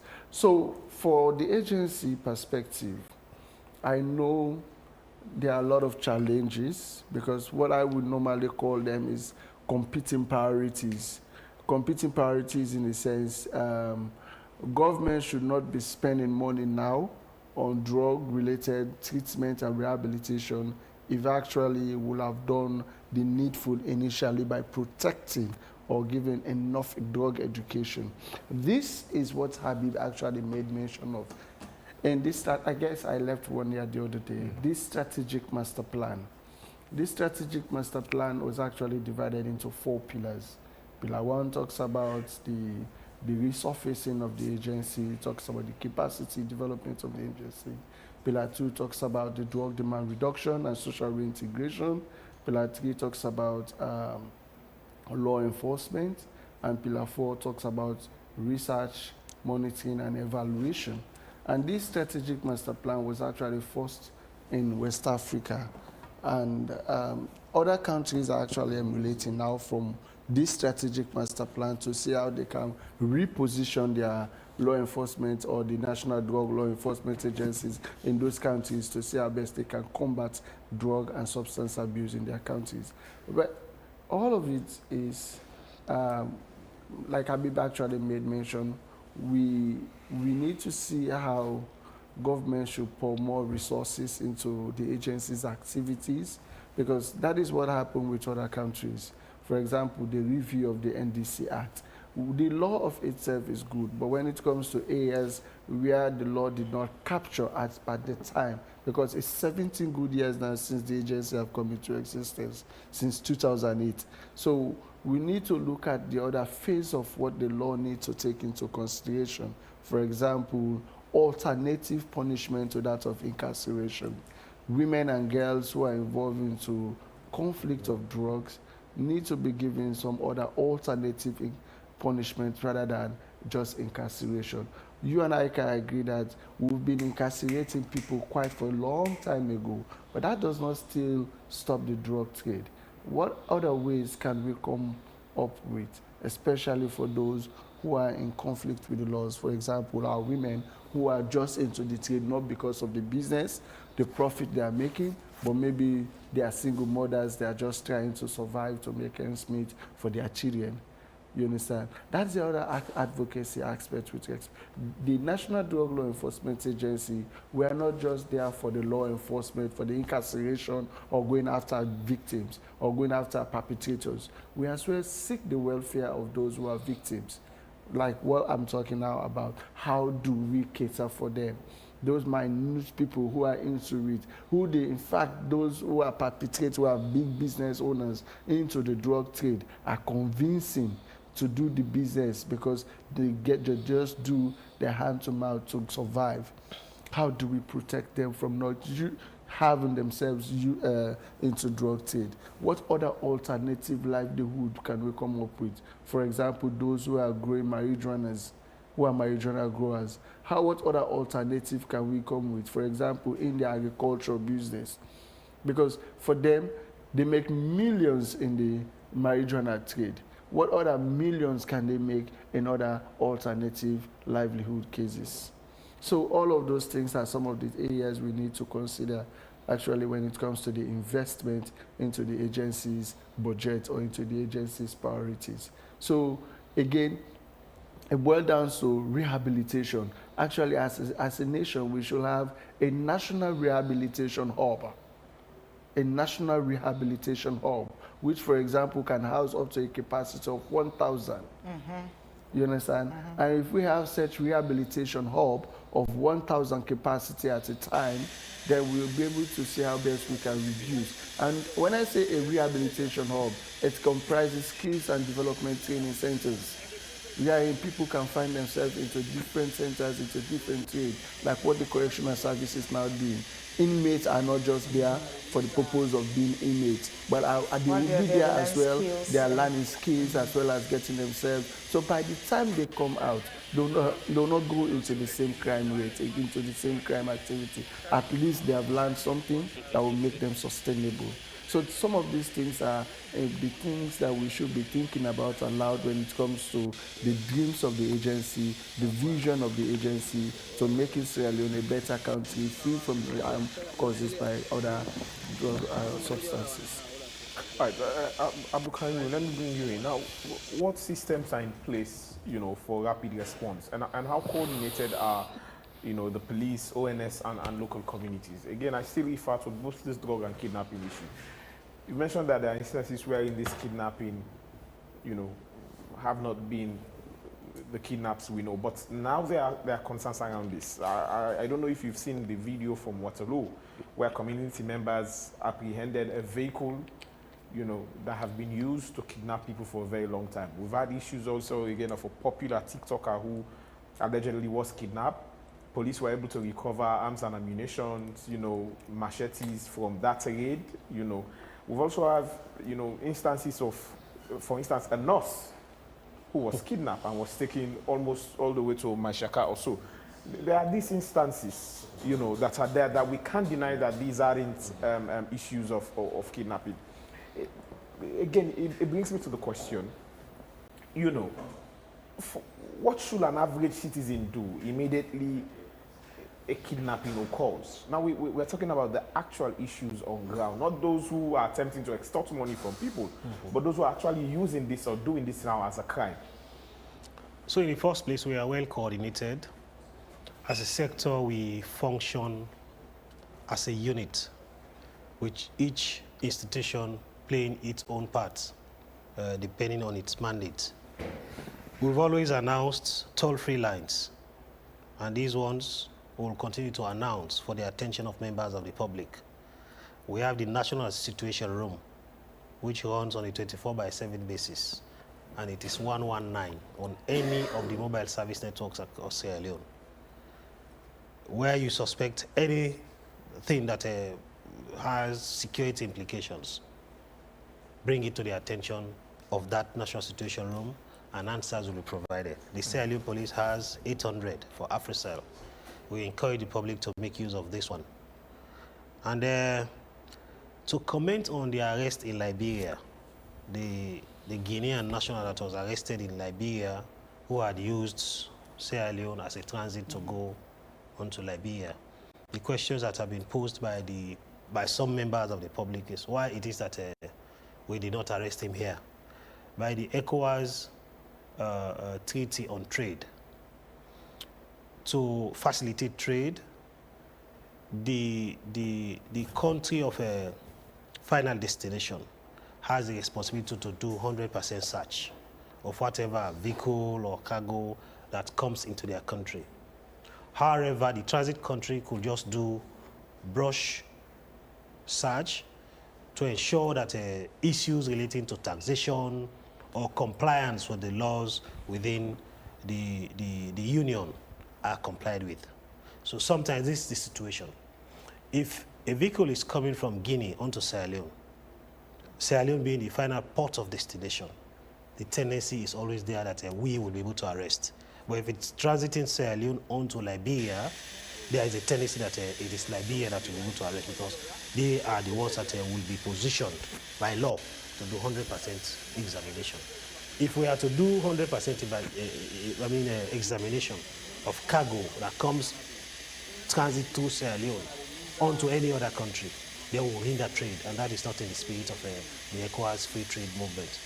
On the issue of the alleged kidnappings, I've just stated that we are piecing the evidences together, and when once we have the data that will be able to inform the public, will come in a press statement to inform the public. All right. I'm afraid we do not have enough time with us. As we close, Mr. Kamara, who is failing the system right now when it comes to fighting against drug? Who is failing? Yes. We are failing as a nation because young people that are potential people that have to replace us tomorrow. If the Ministry of Finance we prioritize other sectors for budget hearing, leaving NDLA, to me, is a concern, because drug issues is so paramount. If we do not want the young people to be partakers, we have to implement things. That's why the NDLA has the responsibility for demand reduction. The director of demand reduction is sitting there, here, my colleague, Duba. Duba is supposed to be in all corners of this country. And NDLA is supposed to be in every communities. And drug was an urban problem, but currently drug is no longer an urban problem. It's both urban and rural problem. So, and we are writing to the Ministry of Finance, raising that concerns that for the past 2 years, NDLA has not been prioritized for budget hearing. So, for the next budget hearing coming up, NDLA budget that is being provided to the ministry, we need to talk about it. Thank you. All right. Thank you very much, Mr. Kamara. Thank you, Mr. Dugba and Mr. Will. I'm afraid we do not have enough time. Let's go over to our sponsors and take a commercial break. And then when we come back, we go into our second segment of the show.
Fellow Sierra Leoneans, on 8th August 2024, Statutory Instrument Number 8 of 2024 regarding the conduct of nationwide population and housing census was successfully laid in Parliament.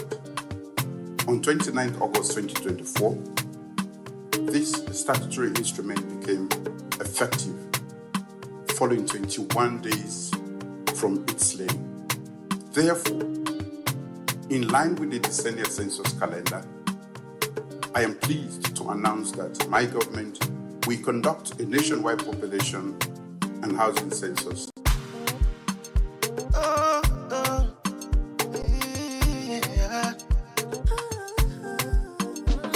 It's 2026, we dey get with census. Make all man tell him fambulem, and with responsibility for bring development. Make all man tell him fambulem. From the east to the west, blah blah blah. From the north to the south, blah blah. No matter how you dare or you try, blah blah blah. Love you want to call, mama or papa, blah blah blah. One picking on grandpa, blah blah blah. Auntie or uncle, blah blah blah blah. May they call to you, yeah. One people, one nation. May they call to you, yeah. Now we know back up bills alone. May they call to you, yeah. No person say you not here. May they call to you, may they call to you, yeah. Mama, papa, make we come together now, brother, sister.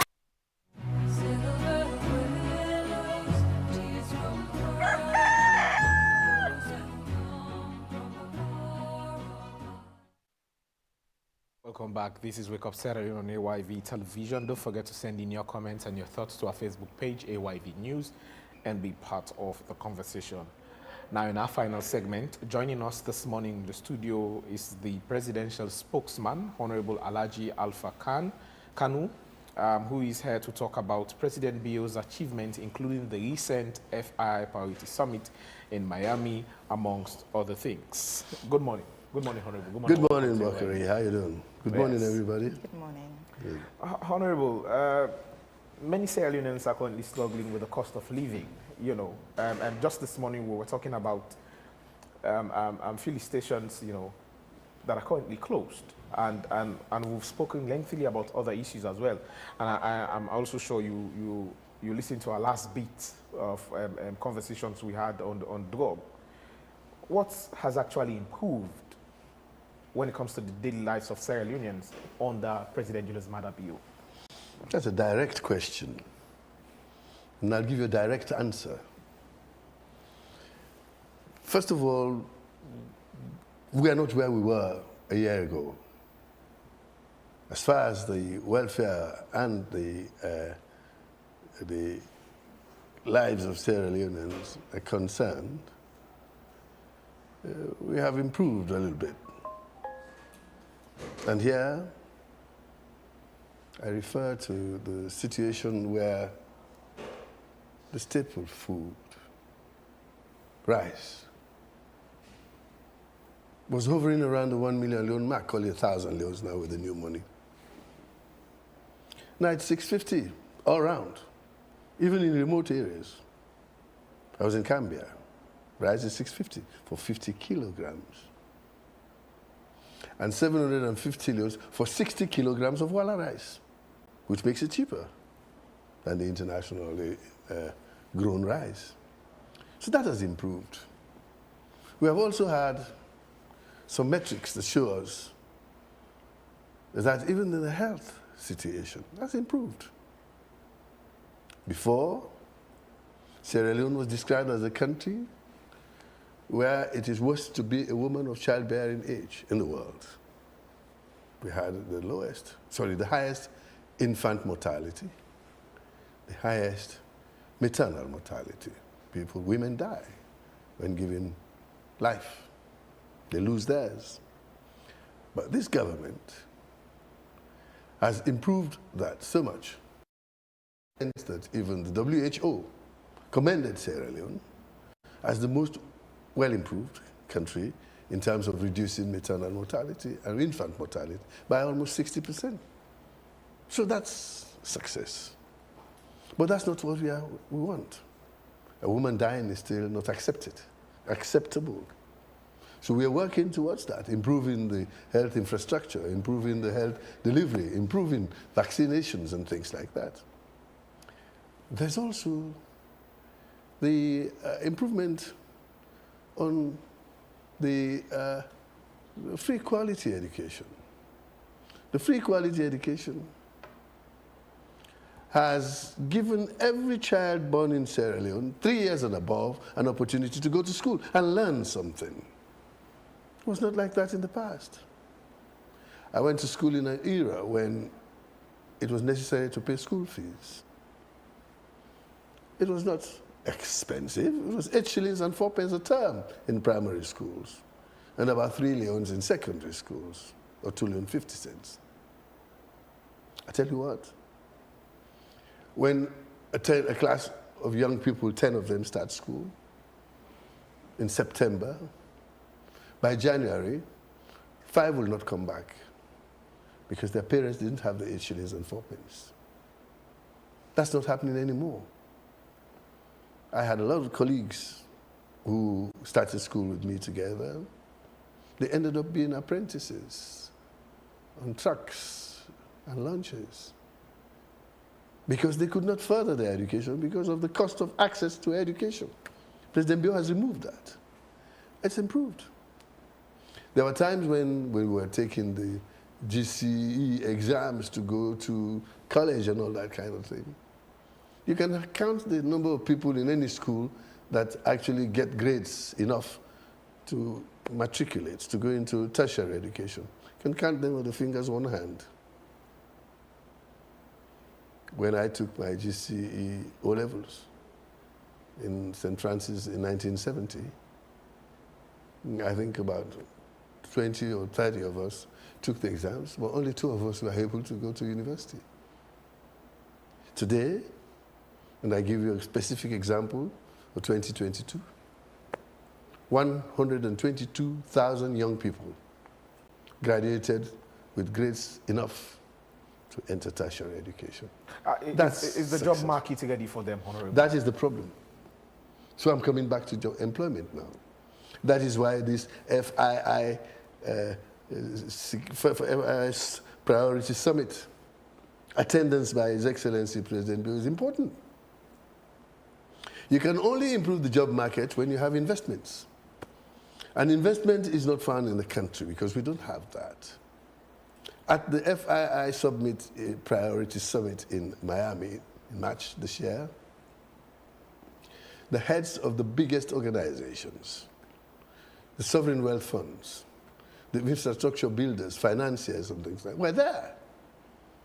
They were looking for destinations, new destinations to move capital to. And this FII is controlled mostly by countries from the Middle East who have excess dollars in their bank accounts and things, and they want to invest it. President Bio happened to be one of the very few presidents invited. I think the only president from Africa. ECOWAS, he represented us because he was a chairman. And African Union, he represented Africa. And you can see from his speech that he pitched Africa as the continent of destination for the future. In fact, he didn't even say that we're looking for the future. He said Africa is the future. And why did he say that? He said our demographics are the kind of things that an investor is looking for. Plentiful supply of manpower. Honorable, these investment opportunities that President Julius Maada Bio has attended over the years, you would agree with me, in his early tenure, in his first term, the president had several meetings with people like Bill Gates. There were hopes that would start seeing, factories, provision of jobs in the country for youth, and other issues like technology and innovation. These are long-term games, Honorable. When you go to these conferences, investors might be willing, but they will not just come in few months' time. When we talk of what's happening now on the ground, you know, comparing to the improvements that has happened, you know, you've mentioned areas like health, education, but we're still struggling. And agriculture. But we're still struggling in areas like electricity. I mean, if we open the polls now, you'd hear Freetonians crying for electricity. You know, for the past 2 weeks or so, we've been rationing electricity. And some areas can go 2 or 3 days without electricity during the day and even during the night. These things are still rife, you know, into the second term of His Excellency the President. Again, I circle around to the question, what has really improved? Well, I think I gave you some examples of the improvement that we have had already. Rome was not built in a day, but by block, brick by brick, not so? You're talking about investment. Investment is not mixing a cup of coffee, which is instant. Investment is a process that's like planting a tree. You first have to look for the kind of seed you want to plant. You look for the ecology. You plant your tree. You nourish it and nurture it. It takes time to yield fruit. That's investment. But to do that in a governance sense, you have to start to cultivate the investors. That is looking for the fruit. They're looking for the seedlings. And that is what President Bill has been doing. You talk about not seeing factories. That is not true, because you don't go around the country. Have you been to Songo? Have you seen the rebar, the iron rod factory that we have built there? Have you seen the oil palm refineries that are there that's now converting oil palm into edible vegetable oil? Have you seen the furniture factories there? They are growing. You haven't been to Sumbuya to see the pineapple factory and plantation. You haven't been there. If you have been going around, you'll see that activity is ongoing. In the past, we had mines limited to the iron ore in Lonsar, the bauxite in Mokanji, the rutile in Mubimbi, and of course the diamonds in Kono, and the artisanal gold miners. But today, we have new bauxite mines in Potloko, 2 in fact, that have increased the number of people that are being employed. We have a new port, a new proper port that takes up to 10,000-ton ships on the river, the Bankasoka River. Ships go there now to load iron ore. You don't have to put the the bauxite into barges anymore and take them into the open seas and transship. Now the ships can go there. That's improvement. You have seen how our ports have been congested. The other day I was talking with the Director General of the port. He said we've been informed that we're receiving a ship today with 1,900 containers to be discharged in Sierra Leone. He said we don't have space for that. We'll have to turn it away. What does that tell you? It means the economy is growing. Business is brisk. Ships are coming. Goods are coming. But unfortunately, we talk about situations that have hampered the major impact that this would have made, like the war in the Middle East. That's affecting the supply chains, that's affecting logistics, that's affecting movements of people, transportation and all that. So these are things that we have to share with other partners in the world, because we're all global here, and it's not getting better until those things are removed. Honorable Afakanu, thank you. You've said all the nice things about the economy. Are they nice or are they true? Well, that's I think this is the truth. That's where we're coming. Thank you. All the nice things, lofty things about the way how the economy is doing well. I mean, we're doing better with regards to health facilities and the like, and of course, food security and the like. But The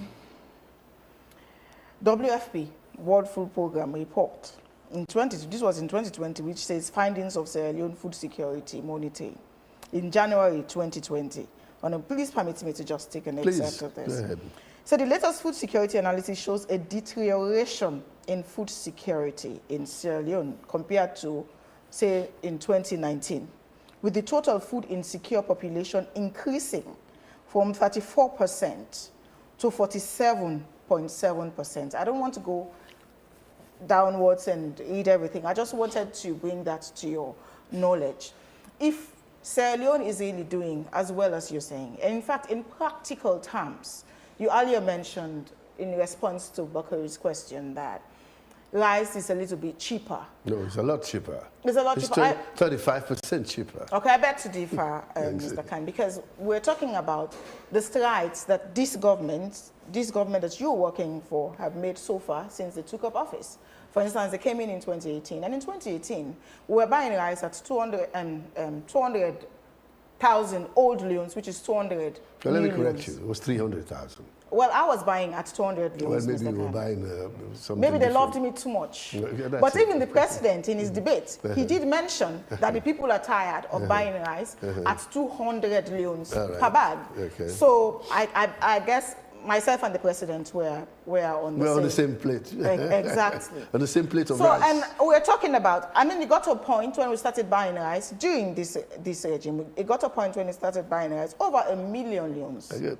And now, if you are saying rice is a bit cheaper simply because it came down to 650. So, in fact, by the way, I bought a bag of rice yesterday at 700 leons. Well, it depends on where you bought it. Okay, I so bought it at 650 in Cambia. Oh, they like last you. week. They like you a lot. So if you are saying things are a lot cheaper and the lives of Sierra Leoneans are better, many Sierra Leoneans watching you right now would be saying, is this man in the same country as we are? Well, maybe you think so. Those So listening what to can me- you say regarding the analysis I just made? Thank you very much. I like it. Your analysis is historical, but believe me, you are out of date. You're talking about 2020. 6 years ago, you say January. 6 years ago. 2020, food insecurity, you say, well, 30 to 40%, back according to WFP. But now, food insecurity has fallen down to something like 19 to 20%. This is 2026. According to the same WFP. You're talking about 2020. And 2020, what was around? COVID. The whole world was suffering from COVID. No productivity.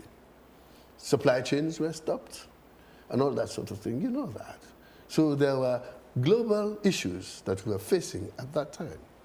Now let me answer your question about the difference between the price of rice in 2018, when you said, to what it was some years ago now, about 2024, 2025. So instead of 23, 2025, 24, it was about nearly 1 million leons, not so? Now let's work back. Over 1 million. Let's work back. In 2007, you want to go into history, I will do it with you.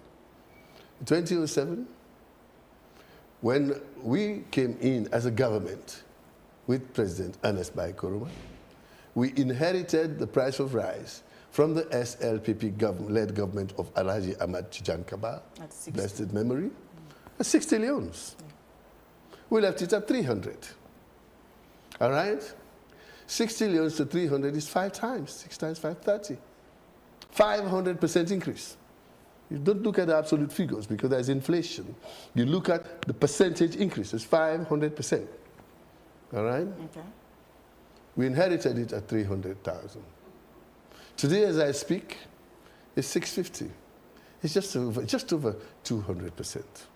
Okay. Just over 200. You getting that, Honorable? That is just 200%. Okay, you getting that, So Honorable? the rate of increase during our own time then, when I was with President Ernest Bai Koroma, to now was astronomical.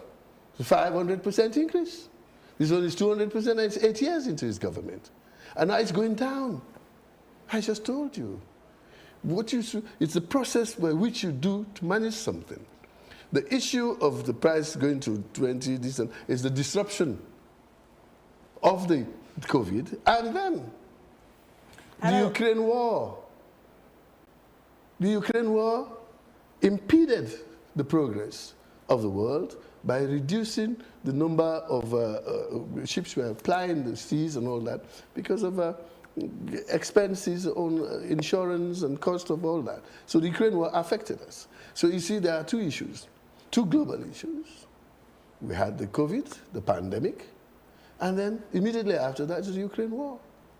Now we are in a situation where we have just stabilized the ship and reducing, and then the Middle East war is coming again. But knowing our president as it is, he was a former soldier, he is working assiduously to see how he can mitigate those. I was listening to the news last night. In California, the USA, fuel moved from $3 a gallon to $6 a gallon, 100% increase. For us, the fuel moved from what, 25 to 32. 25 to 32 is 5 over 25, 1/5. 20% increase. In America, it's 100%. And they have oil, we don't. We have to import it. So we have a government led by a president who knows how to do what is called parallel processing. Mitigating one thing at the same time and then balancing the economy at the other. Let me just land with this. Okay. The inflation rate in the country was 56% in October of 2024. Now it's 6%. 50 percentage points drop is usually unheard of. So the government, through the Ministry of Foreign Affairs, led by Honorable Fantamadi Bangura, and FS, and all those people who are there, the directors of the they're doing well for us to stabilize the economy. We're just about the point where we reach steady states, rearing to grow, and start lifting off, then this thing comes with the Middle East war. That is why we are praying that it should stop soon, because the impact of His Excellency's government will be felt more if there was no war. Okay, Honorable Afakan, in your submissions, you made comparison between how we're buying ice now and how we were buying ice in 2007 when your former APC party was in power. Citizens of Sierra Leone will still tell you that their lives then was way better than it is now. Well, I'm coming, Mr. Khan. I'm coming, Honorable. For instance, by then, the minimum wage at around that time that we were buying ice at 200 leones was 500 leones. In fact, you left it at 600 leones because you were still a member of that party. Okay, and so at that time, if you buy a bag of rice at 200 leones, you will still be able to pay your kids transportation to school and back and do a lot of other things with the remaining 400 leones. Now we're talking about this under the SLPP government. First and foremost, our minimum wage is now 1,200 leones. So let's assume from that, and then transportation cost. No. Talk about the rice first. No, we're talking about it all together. It's at 650. No, we're talking about transportation for the change. Okay, Honorable, I'm coming. So let's take the bulk first. That's where I'm coming. Take the rice first. So you can still buy rice at 650. Well, I bought mine at 700 yesterday. You still have 500. You can still buy your rice. Still have 520 on top. And in that 520 on top, it's not up to half of your salary. You spent more than half of the salary on rice. Just on rice. And yet, the prices of goods and services are soaring like we've never seen before in Sierra Leone. The exchange rate to dollar is now 2,380 because I changed yesterday. It has been like that for 2 years. Oh yes. So it's stable. That is not something we should be proud of. No, we should not be. We should be proud of the fact that we have been able to stabilize it. Okay, so but then the minimum wage of Sierra Leoneans remain as it is. I mean, 1,200, and out of that 1,200, for instance, when you consider teachers' salaries, Back then, in the under the APC, they were earning more than $100 and something, about $130 or $40 by then. Now they're earning way less than $100, Mr. Honorable Alpha Khan. So clearly, from all indication, the realities on the ground is showing that the people are suffering way more than they've ever suffered during when your former party was in power. What have you to say about that? You are ignoring the effects of the exogenous parameters. There was Ebola, Honorable Alpha Khan. And Ebola was nothing like... Ebola was a pandemic. No, it was not a pandemic. It was an epidemic concentrated in only the Mano River Union. Sierra Leone, Liberia, Guinea. The whole world came to help us. Yeah, but it hit us hard enough for people not to be able to go to work. Let me Children were not going to school. I said they came to help us. Yeah. So there was support. There was food support. There was money support coming in to try and fight Ebola. When the COVID came, nobody came to support because everybody had COVID. They were fighting it in their own land. So there are less hands to help us. Now you should look at this exogenous effects on the economy. You should not isolate them. So do you agree with me? I am coming. I don't agree with you because your mathematics is not correct. You have not taken all the parameters into play. Yeah, you just look at the basic x equals y. You forgot about the z and the p, which are what we will call the variables that will affect the eventual result. So that is the problem. Don't just look at this. What is surrounding us at that time? It was a pandemic. Pandemic means the whole world was infected. Even America was begging us to go and help them. We had to take people from here to go to Tanzania to help them.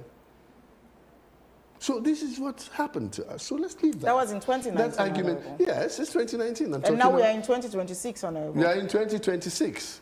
And that is why the rice is now $6.50, 35% cheaper than it was in 2023, 2024, because there are processes to try and bring it down. There is a deliberate effort by government to bring it down by boosting the local production and reducing the imports from outside. So this is what is happening. So when you look at things like that, look, if we continue like this, you can say, I can tell you that about 4 weeks ago, fuel was 25 leones a gallon, but petrol.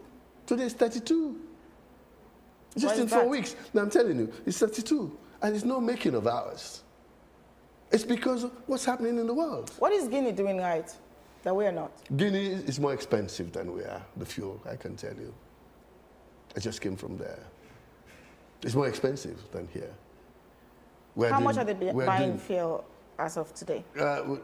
At least it is something like 35 to 36 leones equivalent a liter. That I can tell you. And we're seeing... I'm talking about fuel, petrol. Yeah, we're seeing an artificial scarcity now. Honorable, you can agree with me if you look at the streets of Freetown this morning. Why do you say artificial scarcity? Do you know what is in the tanks? That's what it looks like. Good. That's what it looks like. Yes. As we're seeing it now. You cannot say until we have checked it. So, we don't know what is in the tank. Maybe there is an artificial... As someone speaking for the government, Honorable. Sorry? As someone speaking for the president. Isn't this concerning? I'm speaking for you too. Because I want to fill in the gaps where you forget. Isn't this concerning? Isn't this concerning that we had an increment as early as January that wasn't necessitated by any war at that time? You know, we moved from 25 to 28 leones. And rightly so, the argument for the current war, you know, in the Middle East, to every extent, is tenable. But then we've had an increment again, and with the way... With the war. But with the way the streets are now, the ordinary Sierra Leonean would say it's highly likely we would have another increment. And that is why you are here. And I spoke with the Minister of Information the last time, and he promised that this government would do everything possible to ensure that they cushion the effect of what's happening, that the lives of ordinary Sierra Leoneans wouldn't feel it as much. Honorable, you can agree with me. If someone is earning 1,200 leones per month and has spent almost 53% of that salary on rice and is expected to pay transportation for the next 30 days to go to office. He's also expected to pay utility bills like EDSA for meter top-up, which you can agree with me, the rate went up in the past few years. Also, he's charged with the responsibility to pay for Goma Valley Water Company for the water he uses, if at all there's water in his house. And also, that person is expected to contribute by paying taxes. I'm only calculating this for the ordinary Sierra Leonean that is earning 1.2. Well, the ordinary Sierra Leonean... There are people who are not in the formal sector, Honorable. Thank you very much. Who are not earning that. That is what I want you to look at. Yes, who are not earning that. In Sierra Leone, to be unemployed is the norm.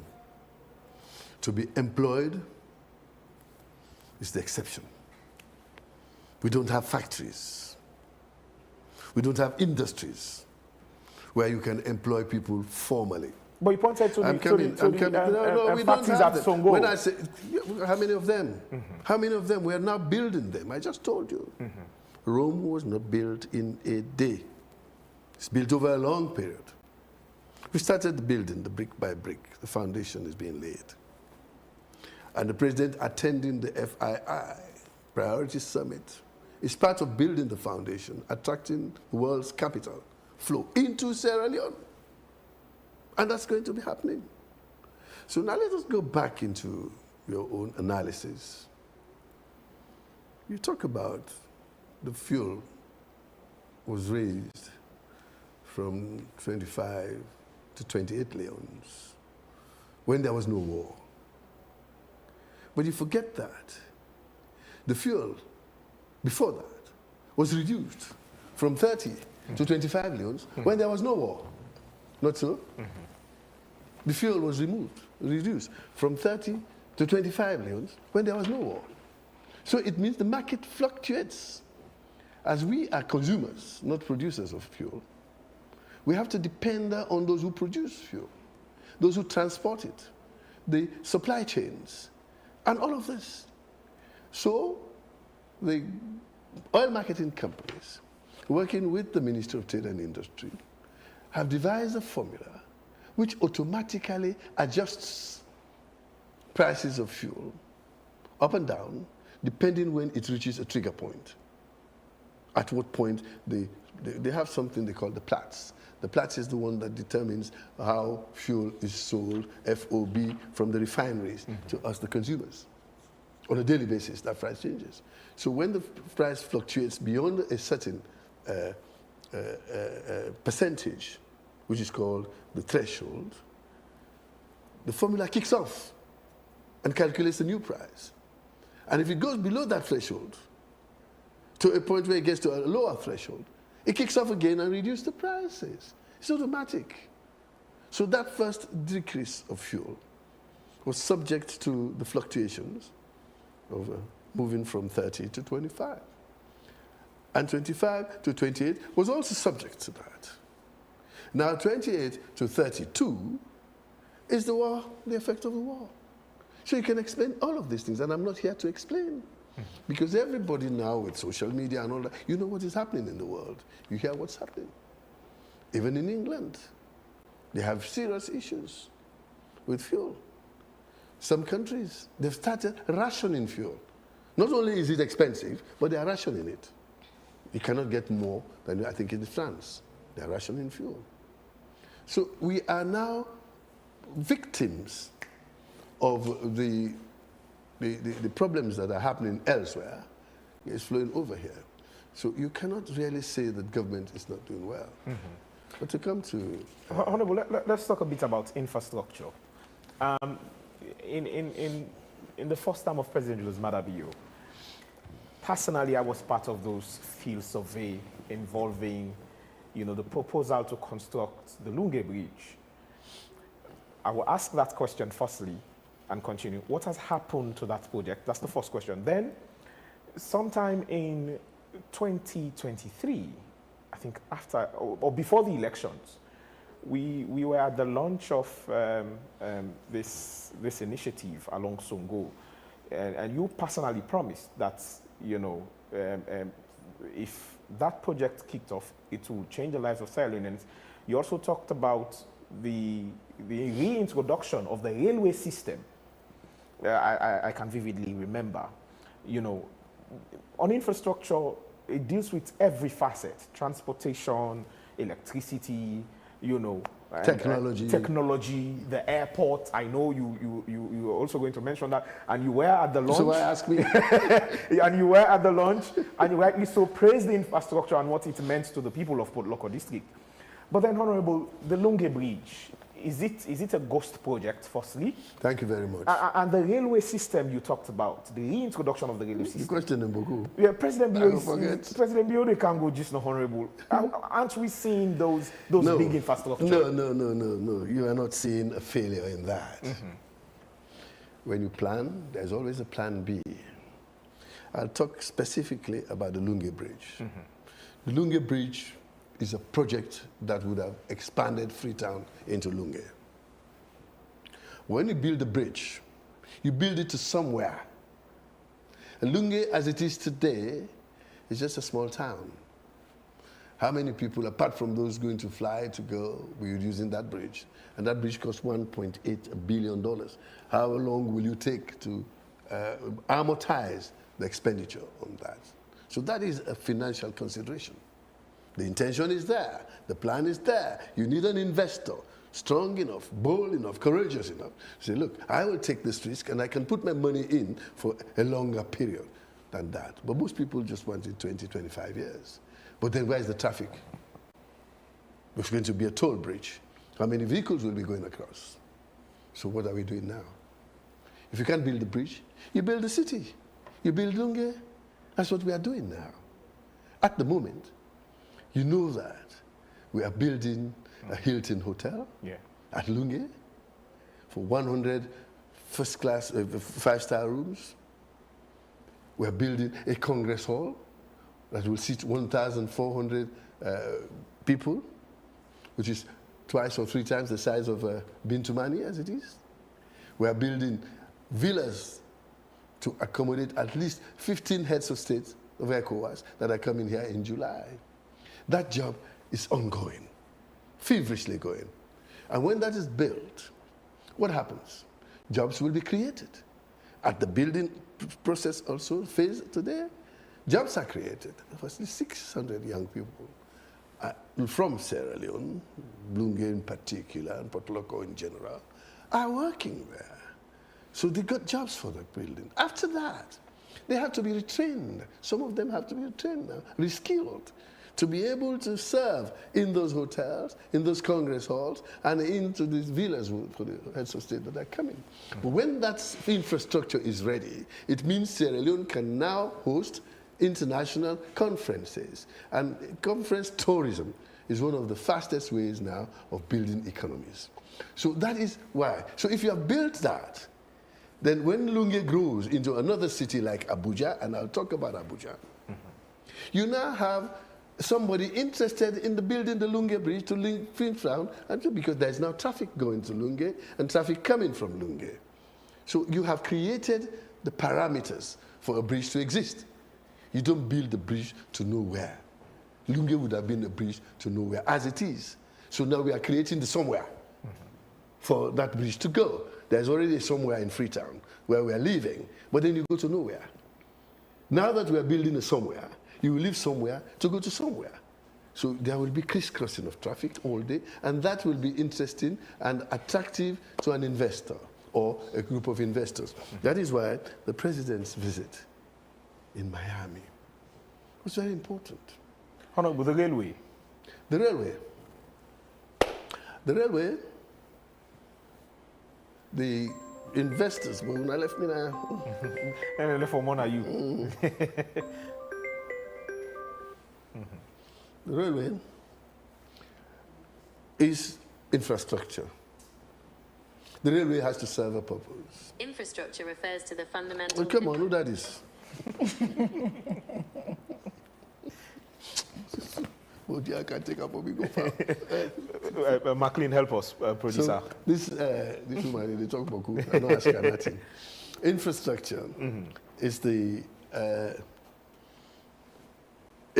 backbone, the building block for economies. The railway, when it was necessary to move the iron ore from Ferengbea. We built it in 8 months, 200 kilometers. It's there. Now, the intention of this other railway you're talking about is the one that was going to be by the Arise project. Arise were hoping that they would have had the existing rail assets that are being used by Leone Rock to be transferred from the African Ports and Railways Service Company, which was owned by Sierra Leone, so that they can run it. And then Leone Rock and other people who will use it will now be clients to that company. And they had an intention to extend it to Freetown. Okay. That didn't work. But Arise was given the opportunity to build the railway if they want, from at least their own SEZ zone to Freetown, or the port of Freetown, for the export of the commodities they are going to produce. I am sure that hasn't died, because it was only last month that government finally fulfilled the payment of the compensation for the landowners who are going to be deprived of their land only. So work has started fervently now under Arise at the SEZ. So when that happens, goods will be produced. These goods will have to be moved to Freetown. If the trucks that run now are not enough, I know that Arise will build those 30 kilometers, 30 miles of road to come to Freetown. Quickly, before Alimatu comes in, sometime in 2015, I think it was in 2015, immediately after the Ebola, whilst you were speaking to the people of Waterloo, you promised them that they were complaining that they do not have electricity at that time. It was an issue of connection, you know, the outreach or outskirt areas within Waterloo. And you promised them that when light comes, they will enjoy the best light. Honorable assistance now, even in Freetown, electricity is a problem. I can speak for people in Waterloo that some of them can even go 2 or 3 days without electricity. Yeah, but before they didn't have. Again, the infrastructure. Before they didn't have. Yes. Now they have. The infrastructure, we've seen. May not be adequate yet. When are we going to get there? This government has been in power for 7 years When now. you are counting to 100, you start from 1. Where are we now if we are counting? Thank you very much. In terms of electricity? In terms of electricity, we already have a large generation capacity. Our problem is transmission lines. The lines we have are weak and old. Some of them were there during colonial days. We're trying to change those. That is why when we made a compact request to the American government to help us with energy, our focus was transmission lines. The generation, we're on it already. I'm sure you know about the 105 megawatts. Sorry, the 150 megawatt combined cycle plant that is being built at Kisi Shell. That will add to the existing 120 megawatts we have now from Bumbuna and the other generating capacity for Freetown. When you're talking about electricity, you are focusing on the major cities. But this government has done a lot with rural communities by giving them solar electrification. And that is working. Cities, towns like Mambolo, Rukupur, even Cambia now has electricity. So Moyamba has electricity. Pujehum. Now these people have electricity now. So it's, Sierra Leone is not just Freetown and Waterloo. It's 8 million people. 1.2 million live in this surrounding here. You have about 7 million out there who we are also catering for, where the resources coming from. That is why the president's visit is to position Sierra Leone in front of those people who own capital, to know that if you come to Sierra Leone and invest in energy, you'll make money, because energy is business. And there's a demand. When you have a demand and you have a supply, then of course you will be able to have a market. So that is what's happening. these trips that the president makes are trips to position Sierra Leone in front of all of those big investors. Honorable, if I can ask, we close. Unfortunately, we don't have much time. We need to join the president at Connaught Hospital. But just to be clear on the WFP report, I have the most recent one now in my hand. That is the 2025 report. And it says 78% of people in Sierra Leone are food insecure. That is not true. 26.2% of children are stunted. And 300,000 children receiving schools. What is this? These people, they conjure. So come on, man. If 78% of Sierra Leone are food insecure, we are dead. I might be food insecure. Come on, man. It's not true. I know that food insecurity has improved by 78%. They have just turned it around. From the Ministry of Agriculture, we just did something in State House recently. 78% are food secure. This is the problem. 22% is the one that we are trying to lift up by building up the Tomabom rice project, by building up the Bondapi, the Mambolo, the Samu, and all that, and also trying to get our people from just depending on rice only. There are other food items in Sierra Leone. Cassava is a staple in Nigeria. Cassava is a staple in Ghana. Plantain is a staple in Cameroon. Banana is a staple in Uganda. They boil it and eat it with plasas, like fufu. But for us, rice is foreign to Africa. Rice did not emanate from Africa. It was brought here. By the Portuguese. By the Portuguese. Okay, Honorable. And they brought it from Asia and brought it here. So this is something that is not even, God not be make rest from you. Now cassava they make for this soil. Now anywhere you put cassava, it will grow. Honorable, will the Feed Salon Initiative work? Sorry? The Feed Salon Initiative. Honorable, I'm asking this because you know the political climate we're in now. Now we have members of parliament, councillors of the APC, council members who are not in parliament. We're barely going now into elections in the next 2 years. The APC then vex, Pandipa as it is. They've accused and alleged that the panel they talk to them and all. And the panel they talk to yes, yeah, they say they don't write to the panel, they don't text the panel they talk to them. Honorable, now you didn't hear the panel. Now I'll put on to you now. Not true. The panel ready for talk to them anytime. If they only can come down from their high horses. I say, Pa wants you, he go see them. They said they've made attempts several times. Yes, they've written correspondences, text messages. I did the text messages right to the presidency. Honorable, why you not go mediate between the APC Fine, thank you. And that you ask now, I will do it. I will go back now after Connaught and tell ASEPA APC want for CEO. But they have not told me they want to see him. All they are saying is that they're not going until we remove Edmond Alpha. And that is an ultimatum you are giving a sitting president. All right? And you know the process of removing Alpha is not easy. It's constitutionally placed there now by their own carelessness. They should have been in parliament to oppose it. They should have been there. They were not. And their absence did not prevent the parliament from going. So they cannot, let them not vex by the power, let them vex by themselves. But if they want to really talk to the president, I will direct them. There is an independent body, the Independent Commission for Peace and National Cohesion. Go through there. Say once a year, that they can easily get them an appointment. But however, because I was one of them, and I know them, and I want them to go back, because we have 550,000 people in Port Loko district, and so many things are happening for us. We are going to turn Lunge into an Abuja for Sierra Leone. We're building the hotels, we're building the airports, we're building the conference centers. That's what they did in Nigeria.